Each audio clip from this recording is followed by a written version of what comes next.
अब शुरुआत कर देनी चाहिए ना। लगभग लगभग जो वीआईपी है वो आते हैं। चलो, अपने यूनिट का नाम है क्या?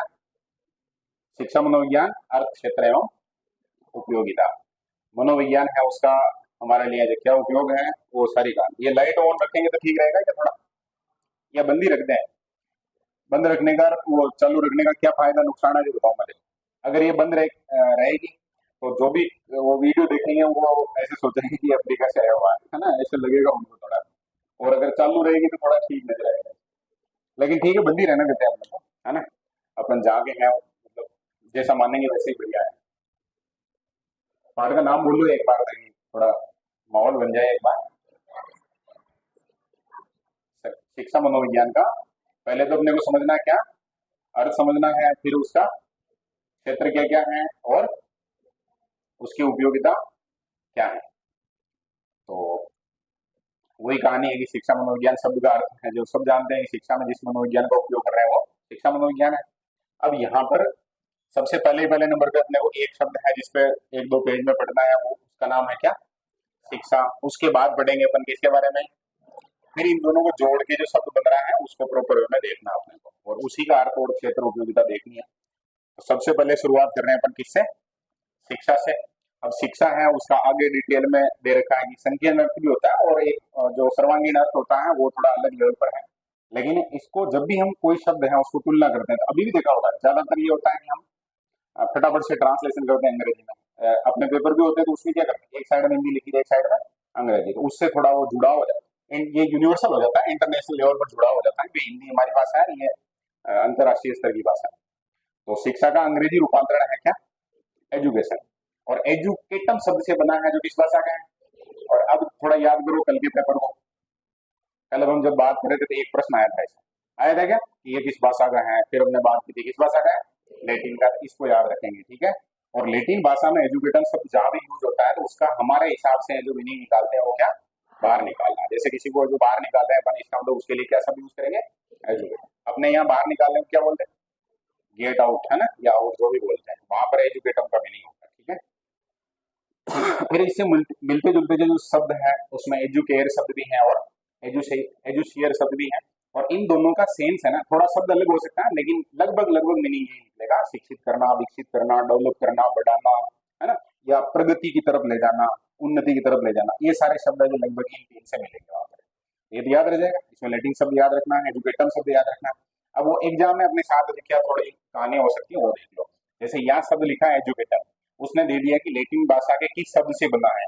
उसमें उसने एक शब्द लिख दिया एजुकेटम, एक एजुसेटम, और कुछ शब्द है जो यूज कर लिए जैसे।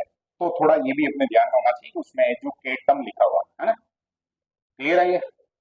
और ये फैक्ट है तो याद रखना है इसको। फिर संस्कृत से भी, क्योंकि जो ये अपना हिंदी है उसकी मम्मी को ना वहां से आए हैं, तो कहीं ना कहीं थोड़ा अपने को ध्यान रखना है कि भाई संस्कृत में किस प्रकार से इसकी बात की जाती है। तो संस्कृत में मूल शब्द क्या है इसके लिए? शिक्ष। और उसका अर्थ हिंदी में अगर लगाएंगे अपन तो क्या निकलेगा? सीखना। और सीखना शब्द है वो तो पूरा यूनिट ही है अपने, उसको बोलेंगे अपन, मतलब पढ़ते हैं अधिगम के रूप में, ठीक है ना। लेकिन संस्कृत में सीखना को शिक्ष कहा गया है। अब ये परिभाषाएं हैं वो किसकी है? शिक्षा की। और परिभाषाएं अपने को याद करनी है। यहाँ कितने टाइप की परिभाषाएं मिलेगी इस यूनिट में अपने को? तीन टाइप की परिभाषाएं मिलेगी। एक शिक्षा की परिभाषाएं मिलेगी, एक मनोविज्ञान की, और एक शिक्षा मनोविज्ञान की। तो अपने को पहले नंबर पे कौन सी याद करनी है? शिक्षा मनोविज्ञान की। उसके बाद फिर ये जो भी है वो याद कर लो। लेकिन शिक्षा की याद कर लेंगे फिर मनोविज्ञान की याद कर लेंगे तो शिक्षा मनोविज्ञान की याद करना थोड़ा सा अपने लिए इजी हो जाएगा। तो सबसे पहले दार्शनिक है वो तो आएंगे ही आएंगे। शुरुआती दौर में जो दार्शनिक थे उनमें एक नाम है बहुत फेमस, क्या नाम है बोलो? प्लेटो। कहाँ के थे? यूनान। यूनानी दार्शनिक कैसे बोलते हैं ना अपन, एथेंस वगैरह वो जो देश वगैरह थे वहां के। और इन्होंने क्या कहा? शारीरिक, मानसिक, बौद्धिक विकास की प्रक्रिया है क्या है? शिक्षा। मतलब आप पढ़ रहे हैं जैसे, तो इससे क्या होगा? आपका शारीरिक विकास होगा। अब कुछ को लग रहा है शारीरिक विकास कैसे होगा, लेकिन वो उन्होंने कहा है, ठीक है। मानसिक विकास होगा।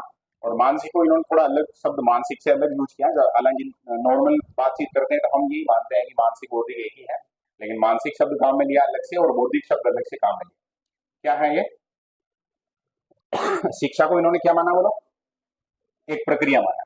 मतलब आप स्कूल में जा रहे हैं, कॉलेज में जा रहे हैं, कहीं भी पढ़ रहे हैं तो एक वहां पर प्रक्रिया हो रही है, इससे आपका जो शारीरिक, मानसिक और बौद्धिक विकास होगा, ऐसा कौन सोचते हैं? प्लेटो। और राजस्थान के एक राजा हैं जिनको प्लेटो कहा गया है, महाराजा सूरजमल को, है ना, जैसे प्लेटो सोचता था वैसे वो सोचते। अब आगे बात करते हैं अपन पेस्ट्रोलॉजी। ये भी है जो जो भी सारे के सारे शिक्षाविद हैं या फिर उस समय के दार्शनिक हैं, तो जो दार्शनिक थे उस समय वो मनोवैज्ञानिक भी थे, शिक्षाविद भी थे, सब कुछ वही थे। कुल मिलाकर समाज में जो मेन एलिट वर्ग है जो थोड़ा इंटेलेक्चुअली काम करता था वो लोग बात है। पेस्टोलॉजी कहते हैं कि जन्मजात शक्तियों का स्वाभाविक विरोधहीन और प्रगतिशील विकास है। एक तरीके से अगर कोई व्यक्ति है जो शिक्षा प्राप्त कर रहा है, इसका मतलब उसकी जो स्वाभाविक चीजें हैं, मतलब उसके अंदर जो निहित शक्तियां हैं वो स्वाभाविक रूप से विकसित होगी। विरोधहीन, विरोध के साथ क्या लगा दिया, मतलब वो रुकेगी नहीं, उसका विरोध नहीं होगा। और प्रगतिशील शब्द हम बहुत जगह देखते हैं, प्रगतिशील का मतलब होता है धीरे धीरे धीरे धीरे चीजों को और आसान करना, उन्नत करना। ये बात करते हैं कौन? पेस्टोलॉजी। फिर अपने भारत में है जो बहुत फेमस नाम है इनका, स्वामी विवेकानंद का। काफी इनकी किताबें वगैरह फेमस हैं और इनके जो विचार है वो पूरी दुनिया ने मतलब अलग लेवल पर है जो देखा है इनके विचारों को, थोड़ा हमें बात करनी चाहिए। इन्होंने कहा कि मनुष्य में अंतर्निहित पूर्णता है उसकी अभिव्यक्ति है। मैं जब छठी सातवीं क्लास में पढ़ता था उस समय हिंदी में एक हमारे पार्ट था ऐसा कुछ, और उस पार्ट की थोड़ी थोड़ी समरी है जो वो इससे मिलती जुलती है। उसमें ऐसा था कि कोई भी व्यक्ति है ना, हम उसको सिखाते नहीं, मतलब उस व्यक्ति के अंदर है जो वो सारी चीजें हैं, हम केवल उसको ये बताते हैं कि भाई तुम्हारे अंदर ये चीजें हैं, तुम्हें ये चीजें जो पता होनी चाहिए, फिर उसको याद आ जाती है कि हाँ मेरे अंदर ही है। ऐसा विचार करते थे कौन? स्वामी विवेकानंद। भाई अंतर्निहित पूर्णता है उसकी क्या है? अभिव्यक्ति। अभिव्यक्ति का मतलब हो गया वो बाहर दूसरों को, व्यक्तियों को बता देगा कि ये। फिर अपने गांधी जी हैं, तो गांधी जी के साथ एक ही शब्द है कि जिंदाबाद है। तो ये बात करेंगे वो थोड़ी अलग लेवल की होगी। इन्होंने शब्द काम लिए हैं तीन शरीर, फिर मस्तिष्क और आत्मा, और इनके डेवलपमेंट में भी सर्वोत्तम विकास है। सर्वोत्तम का मतलब मैक्सिमम जो शरीर का हो सकता है, मस्तिष्क का हो सकता है, आत्मा का विकास हो सकता है, वो है जो क्या है? शिक्षा, या शिक्षा के कारण संभव है, ऐसा मान लो। स्पेंसर साहब क्या कर रहे हैं?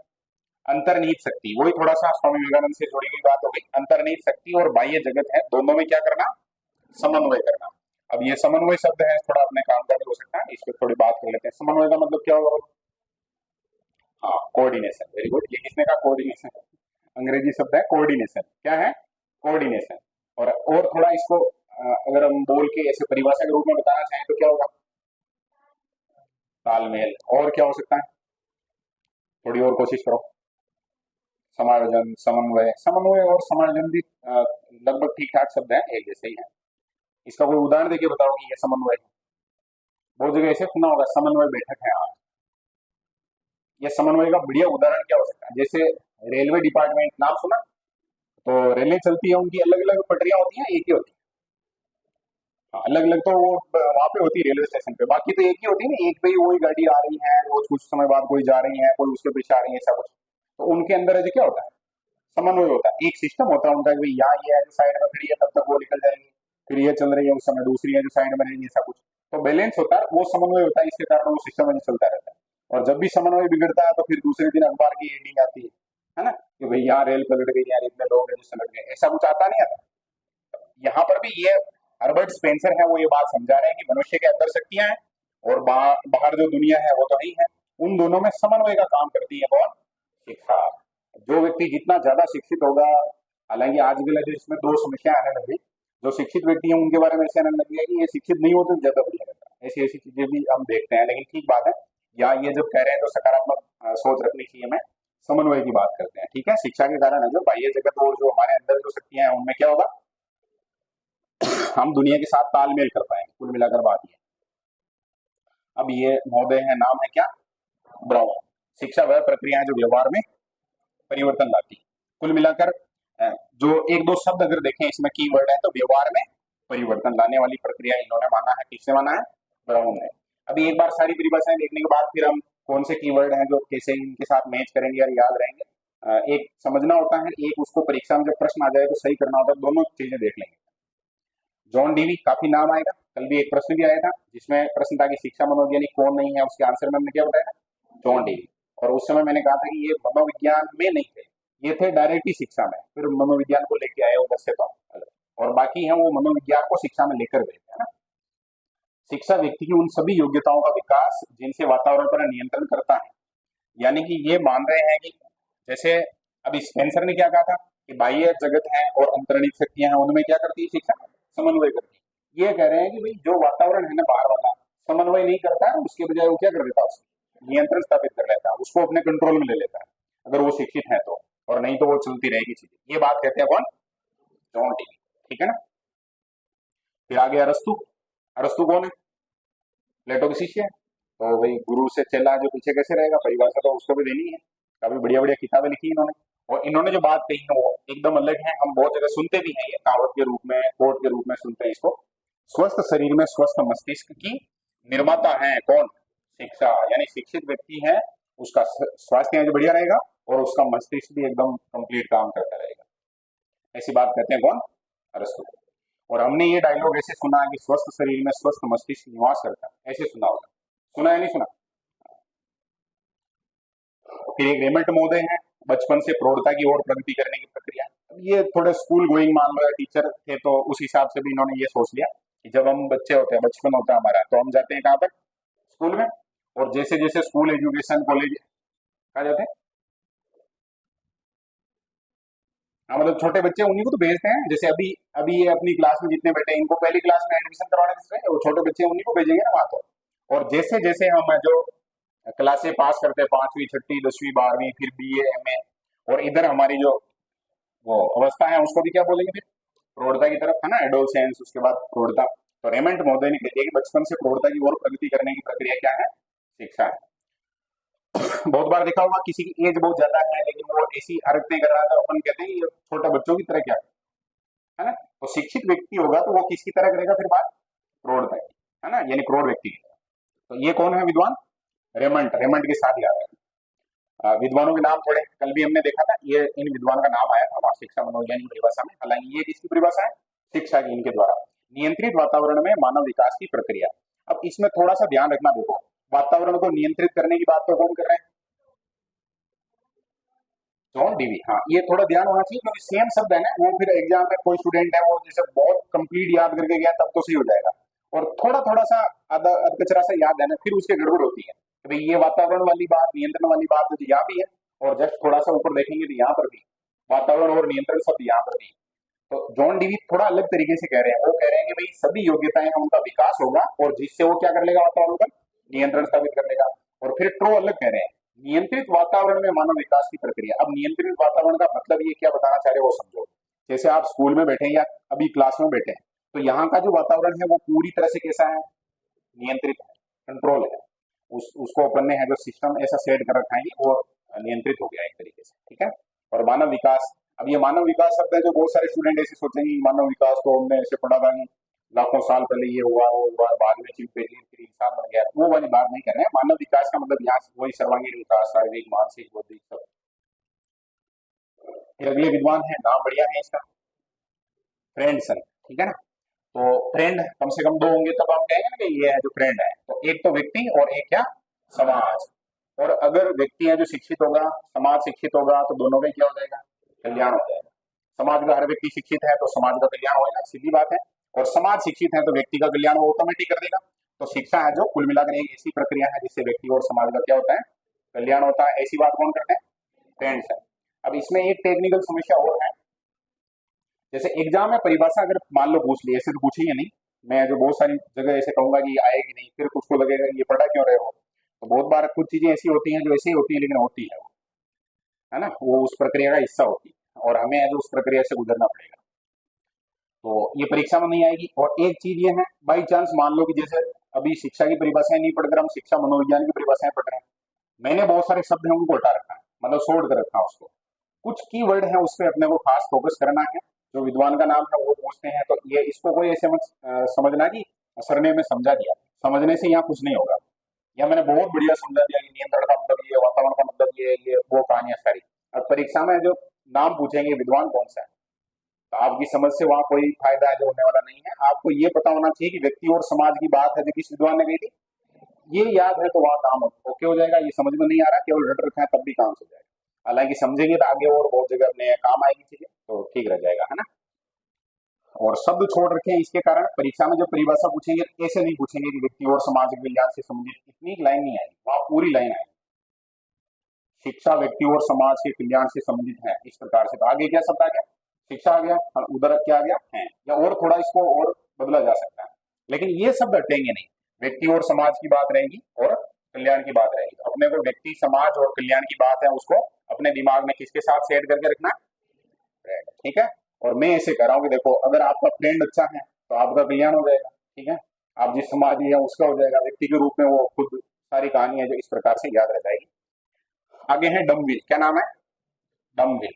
अब अपने यहाँ तो डम शब्द आ जाए तो बहुत अलग हो जाता है, विल शब्द है वो अलग तरीके से यूज होता है, लेकिन ये विद्वान का नाम है, याद रखना है। ये कह रहे हैं जन्म से लेकर मृत्यु तक पड़ने वाले सभी प्रभाव है वो किसमें सम्मिलित हो जाएंगे? शिक्षा में।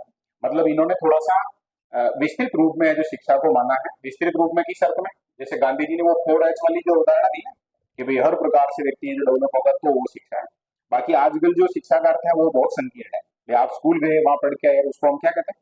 शिक्षा। अभी जैसे शिक्षा मंत्री है तो शिक्षा मंत्री केवल स्कूल और कॉलेज तक ही तो सीमित है, उसके बाद थोड़ी है। जैसे हम घर पे कोई चीज सीख रहे हैं तो उसका मंत्री से कोई लेना देना नहीं होता, डिपार्टमेंट से कोई लेना देना नहीं होता। ये कह रहे हैं कि सारा कुछ जो हम अधिगम वाला टॉपिक पढ़ेंगे उस समय की, अधिगम कब शुरू हो जाता है? जन्म से। और जब तक व्यक्ति की डेथ नहीं होती है तब तक वो कुछ ना कुछ सीखता रहता है। ये बात है जो किस विद्वान ने कही है? डमविल ने की है। ऐसा कुछ याद रखने की कोशिश करनी है। एक लास्ट परिभाषा है, नाम है क्या विद्वान का? यूलिच। यूलिच है जो अब्राहम लिंकन के बहुत फेम थे।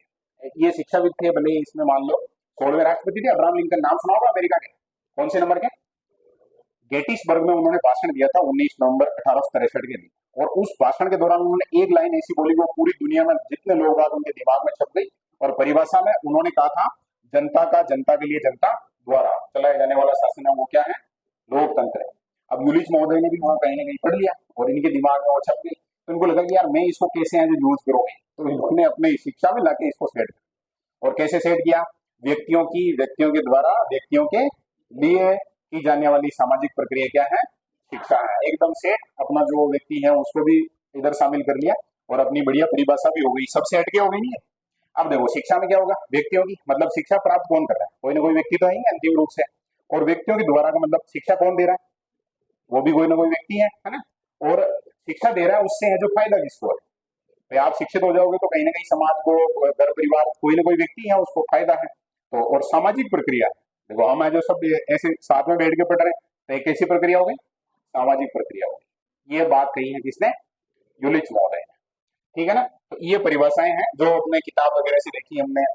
अभी इसमें एक बार हम रिवीजन करेंगे। वैसे तो मैं कह चुका हूँ कि जो विद्यार्थी फाउंडेशन बेच में है ना, उसको लगभग क्लास में प्रयास करेंगे अपन कम से कम 4 से 5 बार तो ऐसे बोर्ड पे जैसे हम पढ़ रहे हैं वैसे पढ़ेंगे। और अभी ये थोड़ा सा स्ट्रिक्टनेस लग रहा है और कुछ विद्यार्थियों में लग भी रहा है कि मास्टर अब की बात थोड़ा अलग है, तो शुरू से थोड़े दबाव में रहेंगे, सही से पढ़ेंगे तो लास्ट में क्या है कि वो समस्या नहीं आएगी। अभी हमारे एसटीसी वाले बैच में समस्या आएगी, कुछ विद्यार्थी नए आए थे, अब वो होशियार विद्यार्थी है तो शिक्षक के मन में ये रहता है यार ये योग्य है, एलिजिबल है, मतलब ऐसे है कि वो डिजर्व करता है। आजकल एक शब्द आता है कि तुम इसे डिजर्व करते हो, लेकिन वो 2 महीने पढ़ेगा तो फिर उस परीक्षा में सफलता है वो थोड़ी सीधी बात है कि मुश्किल है। और फिर दुख तो होगा जब नंबर नहीं आएगा। बहुत होशियार बच्चे हैं, जैसे अभी अपने एसटीसी में बच्चे पढ़ रहे थे उसमें 90-90% वाले बच्चे हैं, लेकिन इधर एसटीसी में नंबर नहीं आया। वो डिजर्व तो करते हैं, लेकिन समस्या क्या आई थी? समय उन्होंने नहीं दिया। अब समय नहीं दिया तो फिर जो आ गई ये समस्या। अपन 4-5 बार रिवीजन करेंगे और शुरू से ही मैं मान रहा हूँ ये कि भाई इस क्लास में हम और स्टूडेंट को नहीं बैठाएं तो बढ़िया। और स्टूडेंट कब नहीं बैठेंगे? जब जगह नहीं होगी। बाकी तो मास्टर क्यों मना करे? कोई जैसे कोई स्टूडेंट आके कहते हुए 15,000 रुपया तो फिर अपने पास जगह है तो मैं तो कह दूंगा ना कि आराम से बैठ जाओ मस्त। लेकिन उससे क्या होगा फिर? जैसे उस स्टूडेंट, मैं अभी जिनको पढ़ा रहा हूँ, जो स्टूडेंट पढ़ रहे हैं उनके एकदम बढ़िया काम है शानदार कि भाई वो पहला रिवीजन भी कर रहे हैं, फिर दूसरा, तीसरा, चौथा, पांचवा। तो 5वें रिवीजन तक चलेंगे ना हम, तो उस समय हम इसमें बहुत सारी चीजें और ऐड करेंगे। कुछ को तो हटा देंगे, रिमूव कर देंगे, भाई ये चीज जो अपने काम की नहीं है, या उसको और शॉर्ट कर देंगे और कुछ चीजें इसमें ऐड करेंगे। तो ऐड करने की जो प्रक्रिया है वो मैं अभी बता देता हूँ ताकि मुझे याद दिला देना, मैं भूल जाऊं तब भी। एनसीईआरटी एनसीईआरटी करते रहते हैं अपन, इसको बोल देते हैं आरबीएससी। ठीक है। अपना क्योंकि राजस्थान माध्यमिक शिक्षा बोर्ड की किताबें चलती है, 99% तो स्कूलें उसी की है। तो आरबीएससी की जितनी किताबें हैं ना, उसका एक एक पेज, एक एक लाइन, एक एक शब्द है जो अपन देखेंगे बहुत बढ़िया तरीके से। ठीक है। और उसमें कोई भी चीज ऐसी है जो जैसे हमारे नोट्स में शामिल नहीं है, उसमें लिखी हुई है, वो महत्वपूर्ण हो सकती है। अगली बार जब हम, मतलब 4-5 की मैं कह रहा हूँ, अभी ये पहली बार पढ़ रहे हैं, दूसरी तीसरी बार में अपन ये ऐड कर लेंगे, मैक्सिमम तीसरी बार तक। तीसरी बार के बाद अपने नोट्स है उसमें कोई अलग तरीके से चीजें जोड़ने की आवश्यकता नहीं रहेगी। तब तक सारा कुछ वैल्यू एडिशन वगैरह हो जाएगा। तीसरी बार के बाद जो रिवीजन करना है, खुद खुद के स्तर पे पढ़ना, वो सारा कुछ है जो एकदम वो कहो एग्जाम तक ही पढ़ना रहेगा। तो कुछ विद्यार्थियों को लगे ऐसे कि आरबीएससी में तो 2 विद्वान और भी तो है जो इसमें नहीं है, तो उनको अपन कब पढ़ेंगे? दूसरी तीसरी बार में, क्योंकि एक ही बार में सारी चीजें आ जाएगी तो वो क्या कर थोड़ा कम चीजें हैं तो याद हो जाएगी, फिर उसमें ऐड करना आसान रह जाएगा। कल भी हमने बात की थी ना कि हमारे पास किसी चीज को लेकर कौन सा ज्ञान है, तो आगे जो चीजें हैं उसको सीखना थोड़ा आसान हो जाता है। तो वो 2 परिभाषाएं जोड़ने में समस्या नहीं आएगी, यार ये 2 नहीं है बस उसको याद करना, ऐसा रह जाएगा। एक बार परिभाषाओं को वापस देखें। अब वो थोड़ा टेक्निक देखते हैं इसमें कि कैसे याद रखेंगे। शारीरिक मानसिक बौद्धिक विकास की प्रक्रिया किसने माना है? प्लेटो ने। ठीक है, शुरुआती है तो थोड़ा ध्यान रख लेना। और इनके शिष्य हैं अरस्तु, उन्होंने स्वस्थ शरीर की और स्वस्थ मस्तिष्क की बात की। पेस्टोलॉजी ने जन्मजात शक्तियों का स्वाभाविक विरोधहीन और प्रगतिशील विकास माना है। मतलब व्यक्ति है उसमें जो शक्तियां हैं उनका जो स्वाभाविक विकास होगा शिक्षा से, और शिक्षा है वो बहुत सारी चीजें हैं उसको जो रोक देगी, यानी कि उसका विरोध नहीं होगा, ऑटोमेटिक विकास होता रहेगा। और प्रगतिशील का मतलब ये है कि जीवन भर है जो उन्नत होती रहेगी, बढ़ती रहेगी। स्वामी विवेकानंद बढ़िया से याद रह जाएगा, क्या है? अंतर्निहित पूर्णता की अभिव्यक्ति है। मतलब सारा ज्ञान उसके अंदर है लेकिन शिक्षा से उसको व्यक्ति को पता चल जाता है, वो अभिव्यक्त हो जाता है। फिर गांधी जी ने कहा कि जो शरीर है, मस्तिष्क है और आत्मा है उसका सर्वोत्तम विकास। स्पेंसर महोदय ने क्या कहा था? अंतर्निहित शक्ति और बाह्य जगत में क्या करना? समन्वय करना। साइलेंसर शब्द से याद रखना भी चाहो तो वो थोड़ा इंजन और बाहर का वातावरण है उसके साथ कम्युनिकेट करके, ऐसा कुछ जैसे भी ट्रिक बैठे दिमाग में। व्यवहार परिवर्तन की बात कौन करते हैं? ब्राउन। ठीक है ना, इसको भी याद रख सकते हैं बहुत सारे। जैसे हम है जो हलवा बनाते, हलवा तो मतलब स्वाभाविक सी बात है, गाँव में जो बनाते हैं तो शुरू में आटा है तो कैसा होता है? व्हाइट होता है। जब शुरू में वो कढ़ाई में डालते हैं उसको और मतलब घी वगैरह, और धीरे धीरे उसको सेकते हैं तो व्यवहार में क्या हो जाता है? वो कैसा हो जाता है? अब जिसको ऐसे भी याद हो ना तो भी बढ़िया तरीका है अपने, तो कोई भी तरीका हो कुल मिलाकर अपने 2 चीजें उसमें तालमेल बढ़िया रखना। देखो, एक शब्द है साध्य और एक है क्या? साधन। साधन ऐसा उपयोग नहीं करना जिसके कारण दूसरों को नुकसान हो जाए, जैसे पेपर आउट कर लिया आपने, चीटिंग कर ली, ये भी साधन तो है। ये भाई आपका जो परीक्षा में नंबर आना चाहिए तो वैसे भी नंबर आ रहा है, लेकिन उनकी घरों में कि वो नहीं होना चाहिए। ठीक है ना, लेकिन बाकी ऐसे जैसे तरीके हैं बहुत सारे ऐसे ट्रिक वगैरह के लिए, तो इनको ये साध्य है हमारे लिए और इनका उपयोग किया जा सकता है। डीवी महोदय ने क्या कहा था? सारी योग्यताएं हैं, डेवलप हो जाएगा, डेवलपमेंट हो जाएगा व्यक्ति में और उससे वातावरण को क्या कर लेगा? नियंत्रण कर लेगा। जॉन डीवी को याद रखना। स्वस्थ शरीर मस्तिष्क वाली बात क्लियर होगी सब। कौन से विद्वान? अरस्तु है। बचपन से प्रौढ़ता की तरफ कौन जा रहे हैं? रेमंड। ठीक है, रेमंड को याद रखना। प्रो महोदय ने क्या कहा था? इन्होंने है जो ऐसे मान लो कि एक क्लास की बात की थी कि क्लास में जो वातावरण है वो नियंत्रित है और वहां पर मानव है उसका मानसिक विकास या बौद्धिक विकास हो रहा है। फ्रेंडसन समाज और व्यक्ति का कल्याण। और डमविल है वो कह रहे हैं कि जन्म से लेकर कहां तक। और कुछ विद्वान विद्यार्थी उनको भी याद आ रहा था आपने, क्रो एंड क्रो की परिभाषा इससे मिलती जुलती है, वृद्धावस्था तक, है ना। यहाँ ये बात मृत्यु तक की कर रहा है और वो कहां तक की है, और वो किसकी परिभाषा? विद्वान है क्रो एंड क्रो, तो वो परिभाषा किसकी है? मतलब किसके बारे में क्रो एंड क्रो ने ये विचार व्यक्त किया? अधिगम या विकास? अधिगम, बाल विकास की। हाँ, पूरी परिभाषा बोलो देखिए, ये बाल विकास वाले अभी वो जब सामने आएगा तब। ठीक है, और इसका मतलब ये है कि रिवीजन का बहुत फर्क पड़ता है। अभी जैसे हम जस्ट जो पढ़े हुए नहीं है, 5-6 महीने हमारे ऐसे ही चले गए थे तो थोड़ी गड़बड़ हो गई, दौरान करेंगे तो आ जाएगा। लेकिन ऐसा कुछ याद तो आ रहा है ना कि कोई विद्वान है कि जिसने ऐसी बात कही। तो डमविल है वो कब तक की बात कर रहा है? मृत्यु तक की। फिर यूलिच है जो बढ़िया से याद हो जाएगा। यूलिच ने क्या कहा था? व्यक्तियों के, ये सब आगे पीछे हो जाए तो टेंशन नहीं लेनी, ठीक है ना, क्योंकि परिभाषा देगा हो तो अपने को तो केवल वहां पहचानना ही था ना कि ये यूलिच लिखा हुआ है, ये इसकी परिभाषा लिखी। व्यक्तियों की, व्यक्तियों के द्वारा व्यक्तियों के लिए की जाने वाली कैसी प्रक्रिया? सामाजिक प्रक्रिया। शिक्षा के बारे में है और किस विद्वान ने कही है? यूलिच ने। तो ये शिक्षा की परिभाषाएं हो गई। ठीक है, अब शिक्षा की प्रक्रिया कक्षा कक्ष में जो पढ़ाते हैं या मतलब आधुनिक जो शिक्षा है उसकी प्रक्रिया के बारे में थोड़ा सा ये बात कर रखी है, किताब वगैरह में लिखी हुई है। और हर जगह कोई भी टीचर है जो ऐसे यूट्यूब वगैरह पे हो, चाहे कोचिंग वगैरह में भी, तो सब जगह पढ़ाते हैं। तो उसको अपने जो यहाँ थोड़ा डिस्कस करने की कोशिश की है, तो बात कर लेते हैं। कुछ विद्वान हैं जिन्होंने है जो द्विमुखी माना है और कुछ ने माना है त्रिमुखी। अब द्विमुखी मानेंगे तो शिक्षा में है जो 2 ही है। ये इधर से मेरी तरफ देख रहे हैं, मैं सामने देख रहा हूँ, तो 2 मुक्ति हो गई, शिक्षक और शिक्षार्थी। ये बात मानी है एडम्स ने। विद्वान का नाम क्या है? एडम्स। ठीक है, अब परीक्षा में प्रश्न कैसे बनेगा, तो खूब चर्चा करेंगे अपन, हर बार है जो हर विद्यार्थी को सोचना, जैसे एक फ्रेम में कोई नई चीज आई, सोचो एक बार की प्रश्न क्या बन सकता है, और जो जितना ज्यादा सोचेगा उसके दिमाग में जो परीक्षा के समय है जो वो कम टिकेगा, और याद भी जल्दी होगा, चीजें जल्दी याद होगी उसको। तो एडम क्या आ सकता है प्रश्न, द्विमुखी किसने माना, एडम्स ने, या ऐसे आ सकता है कि शिक्षा की प्रक्रिया में एडम्स ने दो तत्व माने थे, कौन कौन से, तो शिक्षक और शिक्षार्थी, या कौन सा शामिल है नहीं है, ऐसा कुछ प्रश्न आ सकता है। एडम्स को दो में याद रखना, ठीक है। और त्रिमुखी में कौन है, जॉन डी, और इनके साथ लिखा हुआ है क्या, प्रथम शिक्षा।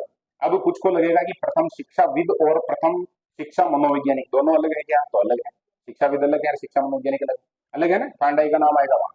इनकी एक पुस्तक है, क्या नाम है, शिक्षा तथा समाज, एजुकेशन एंड सोसाइटी, अंग्रेजी में आए तो, बाकी हिंदी में ये लिखा हुआ है। और इसका मतलब ये है जो शिक्षा के ऊपर काफी बढ़िया काम किया है इन्होंने। अब दो तो ये इन्होंने माने ओके वही है, देखो शिक्षक तो रहेगा वो जाएगा, और बच्चे नहीं होंगे तो उसका भी कोई मतलब नहीं है। अब इन्होंने जोड़ दिया है उसमें क्या, पाठ्यक्रम, जैसे अपना रीट का लेवल 1 का सिलेबस है, तो ये उसकी चर्चा नहीं कर रहे, ये तो कह रहे हैं बस सीखो, आप तो आड़ा उड़ा कुछ भी सिखाओ, ये कह रहे हैं कि एक फिक्स सिलेबस होना चाहिए और वो पढ़ाया जाना चाहिए। तो त्रिमुखी कौन मान रहे हैं और द्विमुखी कौन मान रहे हैं, और एक ही बार में क्लियर होना चाहिए। अब वापस इसको रिवीजन करो ना, तो केवल देखना है कि हाँ एकदम ठीक बात, इधर डीवी ओके, किताब वगैरह का नाम है, उसको बार बार देखते रहोगे तो ठीक है। अब शिक्षा का अर्थ, प्रक्रिया तो हो गई, अब बात करनी है किसकी, अर्थ की बात करनी। तो इसको थोड़ा शॉर्ट कर रखा है, किताब जब पढ़ोगे तो उसमें जो बहुत सारी डिटेल देगी, संकीर्ण अर्थ में ये होता है, विस्तृत अर्थ में ये होता है, हम बात कर लेते हैं। देखो दो तरीके से इसको जो व्याख्या कर सकते हैं अपन, एक तो संकीर्ण अर्थ में और एक व्यापक अर्थ में। तो संकीर्ण अर्थ में ये है स्कूल या कॉलेज में जो शिक्षा दी जाती है वो, मतलब आप स्कूल गए 7:30 बजे से 1 बजे तक स्कूल में पढ़ के आ गए, तो ये शिक्षा है जो कौन से शिक्षा का कौन सा अर्थ है जो बताती है, संकीर्ण अर्थ। और विस्तृत या व्यापक अर्थ की बात करते हैं कौन, गांधी जी। तो गांधी जी कह रहे हैं कि आप है जो हर जगह से हर प्रकार से सीख सकते हैं, आप रास्ते चलते चलते किसी व्यक्ति को देख रहे हैं उससे भी कुछ सीख सकते हैं, तो वो कौन सा अर्थ हो जाएगा, व्यापक अर्थ हो जाएगा। जो अधिगम में हम करते हैं, शिक्षा को शब्द को छोड़ो, अधिगम शब्द की जब बात करेंगे तो अधिगम है वो व्यापक अर्थ में आएगा। अब इसमें स्कूल एजुकेशन में है जो ज्यादा फेमस है वो है 3 R। अब कुछ को लग रहा होगा आर तो एक ही नजर आ रहा है, लेकिन बोलने में अपन ऐसे बोलते हैं, देखो इसको बोलते हैं राइटिंग, क्या बोलते हैं, राइटिंग। मीनिंग क्या निकलेगा इसका, लिखना, मतलब स्कूल एजुकेशन है तो होमवर्क मिलता नहीं मिलता, तो वो लिखना हो गया उसमें। और फिर है रीडिंग, अब स्कूल में है जो अपने से क्या करवाते हैं, या टीचर ही क्या करते हैं, किताब को पढ़ के सुनाते हैं अपने को, तो पढ़ना। और एक शब्द है इसको बोलेंगे अपन रिथमेटिक, यानी कि गणना करना, क्या करना बोलो, गणना करना। और इसी प्रक्रिया के आधार पे अभी गवर्नमेंट ने जो कुछ परियोजना वगैरह जो विद्यार्थियों के लिए चलाई भी है, उसमें इसको जो रखा भी है। हम बात करते हैं निपुण मिशनर, इसमें रीडिंग न्यूमेरी एक शब्द उसमें भी ये दिया था उन्होंने, गणित वाला, हालांकि रिथमेटिक शब्द नहीं है लेकिन इससे जुड़ा हुआ है, अंक गणितीय गणना आनी चाहिए बच्चे को, ऐसी कुछ बात करते हैं। तो ये 3 R याद रह जाएंगे क्या, और प्रश्न बन सकता है इससे, मतलब वो अवधारणात्मक प्रश्न बने तब भी अपने को पता होना चाहिए 3R में, बोलो पहला कौन सा, दूसरा कौन सा, और तीसरा कौन सा, इसको क्या बोलेंगे, रिथमेटिक, क्या बोलेंगे, हाँ। और बोलने वाले ऐसे बोलते हैं, अरिथमेटिक भी बोल सकते हैं, जैसे तरीका होता है कुछ का स्पेलिंग याद रखने का। तो इसमें ये साइलेंट है और इसमें साइलेंट की समस्या रहेगी, तो थोड़ा ध्यान रखें। अब व्यापक अर्थ की बात करते हैं, ये तो स्कूल एजुकेशन वाली बात हो गई कि ये स्कूल में ज्यादातर होगा, गणित विषय पढ़ाएंगे तो गणना करने वाली बात आ जाएगी। अब व्यापक अर्थ में हम बात करें तो हेड, हैंड, हर्ट और हेल्थ। मैंने इसको शॉर्ट में लिखा है कि भाई हमारा दिमाग है ना, जब भी इस शब्द को पढ़े, जैसे हेड को पढ़ लिया, तो हेड है जो किस विकास से जुड़ा हुआ है, ये उस दिमाग को याद आना चाहिए या पढ़ने की आवश्यकता नहीं। तो हेड है, हेड का मतलब हो गया मानसिक या बौद्धिक विकास, सीधी कहानी है। फिर दूसरा हैंड, अब यहां आ जाएगी बात क्रियात्मक, किसकी आ जाएगी बोलो, क्रियात्मक विकास। अब क्रियात्मक विकास में थोड़ा और कह सकते हैं हम, जैसे उसको स्किल कह सकते हैं अपन, स्किल शब्द भी थोड़ा आ सकता है इसमें। हम क्या नाम, महिमा, एकदम अलर्ट होकर रहना, ठीक है, बीच बीच में मैं प्रश्न भी पूछूंगा तो उससे थोड़ा वो नींद है जो खुलती जाएगी थोड़ी, वापस पूछ के रहेगी ये समस्या। और मैं पूरी कोशिश करूंगा कि अपनी क्लास है जो किसी भी हालत में ऐसी नहीं हो जब नींद आए, क्योंकि अगर किसी विद्यार्थी को क्लास में नींद आ रही है ना, तो या तो उस मास्टर की आवाज बहुत प्यारी है, मतलब लोरी के जैसी है, तो इस कारण नींद आ रही है, और या फिर वो पढ़ा रहा है उसका कोई मतलब नहीं है ना, दो ही कारण हो सकते हैं, बाकी अपना जब तक मन लगा रहेगा नींद कैसे आएगी। और मेरी आवाज प्यारी हो ऐसा हो नहीं सकता है बहुत अलग लेवल की है। फिर है हर्ट, हर्ट का मतलब हमारा हृदय, यानी कौन सा विकास बोलो, भावात्मक विकास। और हेल्थ की बात कर रहा है, इसका मतलब ये किसकी बात कर रहा है? शारीरिक विकास की बात कर रहा है। तो ये बात की है किसने? बोलो, गांधी जी ने, कि भाई व्यक्ति है उसका कैसा विकास हो? मानसिक विकास हो। व्यक्ति है उसका हैंड यानी कैसा विकास हो? क्रियात्मक, यानी उसके अंदर है जो खूब सारी क्या होनी चाहिए? स्किल होनी चाहिए, कौशल होना चाहिए। हर्ट यानी भावात्मक विकास। भावात्मक विकास में क्या आएगा बोलो? किसी के प्रति हमारे मन में संवेदना है ना? तो वो कौन सा विकास है? बहुत सारे लोग बाग ऐसे होते हैं ना जिनको कुछ दया नहीं आती, कुछ ऐसे इस टाइप के, तो इसका मतलब कौन सा विकास अवरुद्ध हो गया उनका? भावात्मक विकास। और लास्ट है हेल्थ यानी कौन सा विकास? शारीरिक विकास। तो ये 4H याद रह जाएगा। बोलो देगा एक बार, हेड, हैंड, हर्ट और हेल्थ। अब एक बार वापस बोलो, याद होना चाहिए, ऐसे ही याद करना। सबसे पहले हेड, फिर हैंड, फिर हर्ट यानी भावात्मक विकास, हृदय है ना, और लास्ट वाला कौन सा? हेल्थ यानी कौन सा विकास? तो शिक्षा का अर्थ समझ में आ गया क्या? बोलो, संकीर्ण अर्थ और व्यापक अर्थ दोनों में। अब परीक्षा में जैसे प्रश्न आए उस हिसाब से अपने उत्तर देना समझ के। अब बात कर रहे हैं अपन किसके बारे में? शिक्षा के प्रकार के बारे में। तो देखो देखिए कौन कौन से प्रकार है।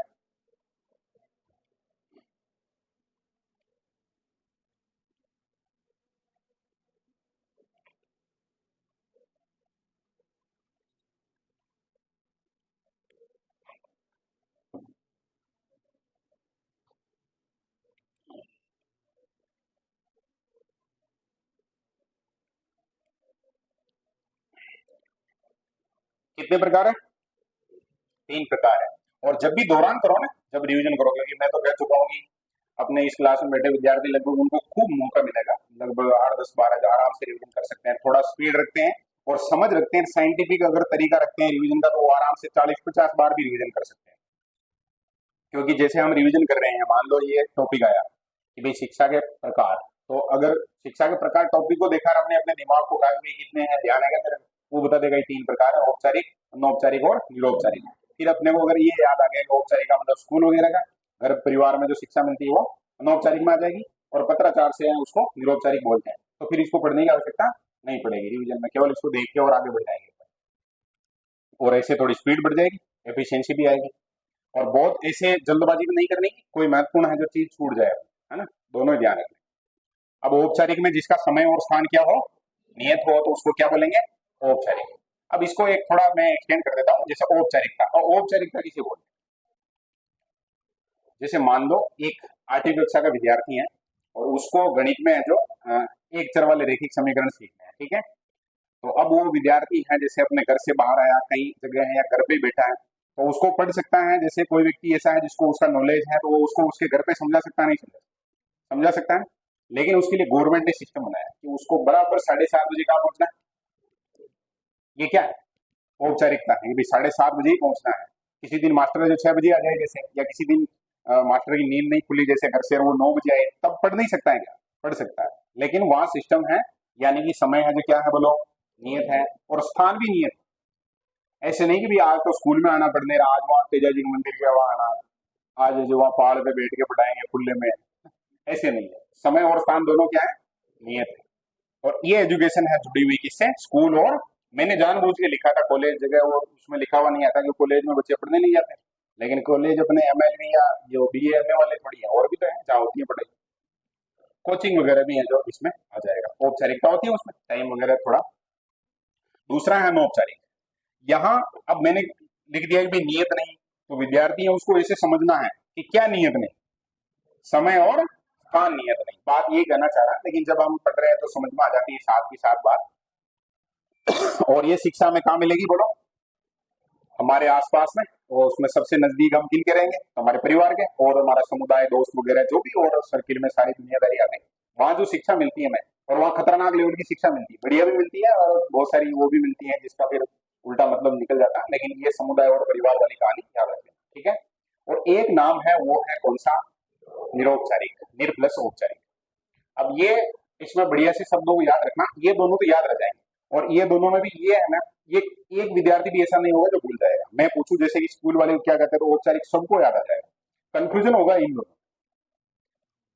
कुछ को लगेगा यार ये परिवार वाली शिक्षा निरौपचारिक में आनी चाहिए, ऐसे लगेगा। मुझे भी, मैं शुरू में जब पढ़ रहा था तो मुझे भी ऐसे लगा था। कल भी एक थोड़ा जवाब आया था हम लोगों का, उस समय भी ये कंफ्यूज थी कि ये अनौपचारिक और निरौपचारिक क्या है ना। तो सबके रहेगी, इसमें अपने को पक्का याद रखने की कोशिश करनी है।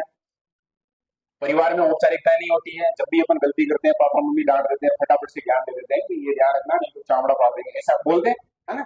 तो इसका मतलब वहां नियत नहीं होता समझ का, वो आप गलती करोगे, आप जो कहीं पर भी हो, फिर वो काम है जो कार्रवाई होगी। अब निरौपचारिक को कैसे याद रखोगे, बोलो कैसे याद रखोगे?